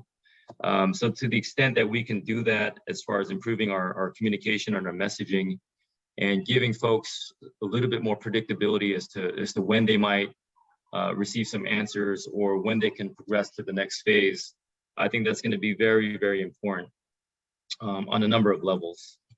I like what we're doing in terms of getting creative because we do have limited resources. I really like the change that you've made in terms of our customer service hours, where we are now we're going to address customer service issues from Monday to Thursday, and then we can devote all of Friday to working on the licensing and the processing. And I think this is the type of creativity and adjustments that we're going to have to continue to make in order to be more efficient and effective as a department. So I just want to encourage you to continue thinking outside the box as you have been doing, because, you know, again, these constraints, the resource issues are not going to go away tomorrow.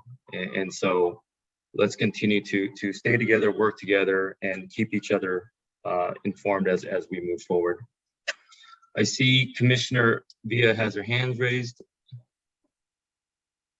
Right. I just wanted to follow on that comment because it's obvious that, you know, the personnel at the department are not only working harder with the long hours, they're working smarter. And you refer to that as the creativity, but when you look at those changes that were made in not only the hours of the day that they're doing it, but how they're responding to various inquiries and when they're responding to various inquiries and getting people in the line properly, I think that they really are working very creatively and smarter, and I just commend them and thank them for their efforts in that regard. Thank you. Yeah. Yeah, and I suspect that's going to continue. It's just going to be continual adjustments as we're going through this process. We're learning, we're getting better, we're getting smarter, we're getting faster. So I continue to fully anticipate that these improvements will constantly be made. And I know just from having conversations with you all that everyone to a person believes that we have to constantly strive to do better on behalf of the applicants and the Angelinos that we serve. And so I love that mindset that we have as a department. And it's a cultural thing that we've developed as a group. And I think that's going to get us to the finish line. It's just going to take some time. Are there any other comments or last minute questions or concerns? Anything from our staff? No, thank you so much. I appreciate this discussion, the questions that were asked, and look forward to continuing to work with you all. Thank you. Okay, and with that, I'm going to go ahead and adjourn this meeting. The time now is 5:25. Thank you, everybody.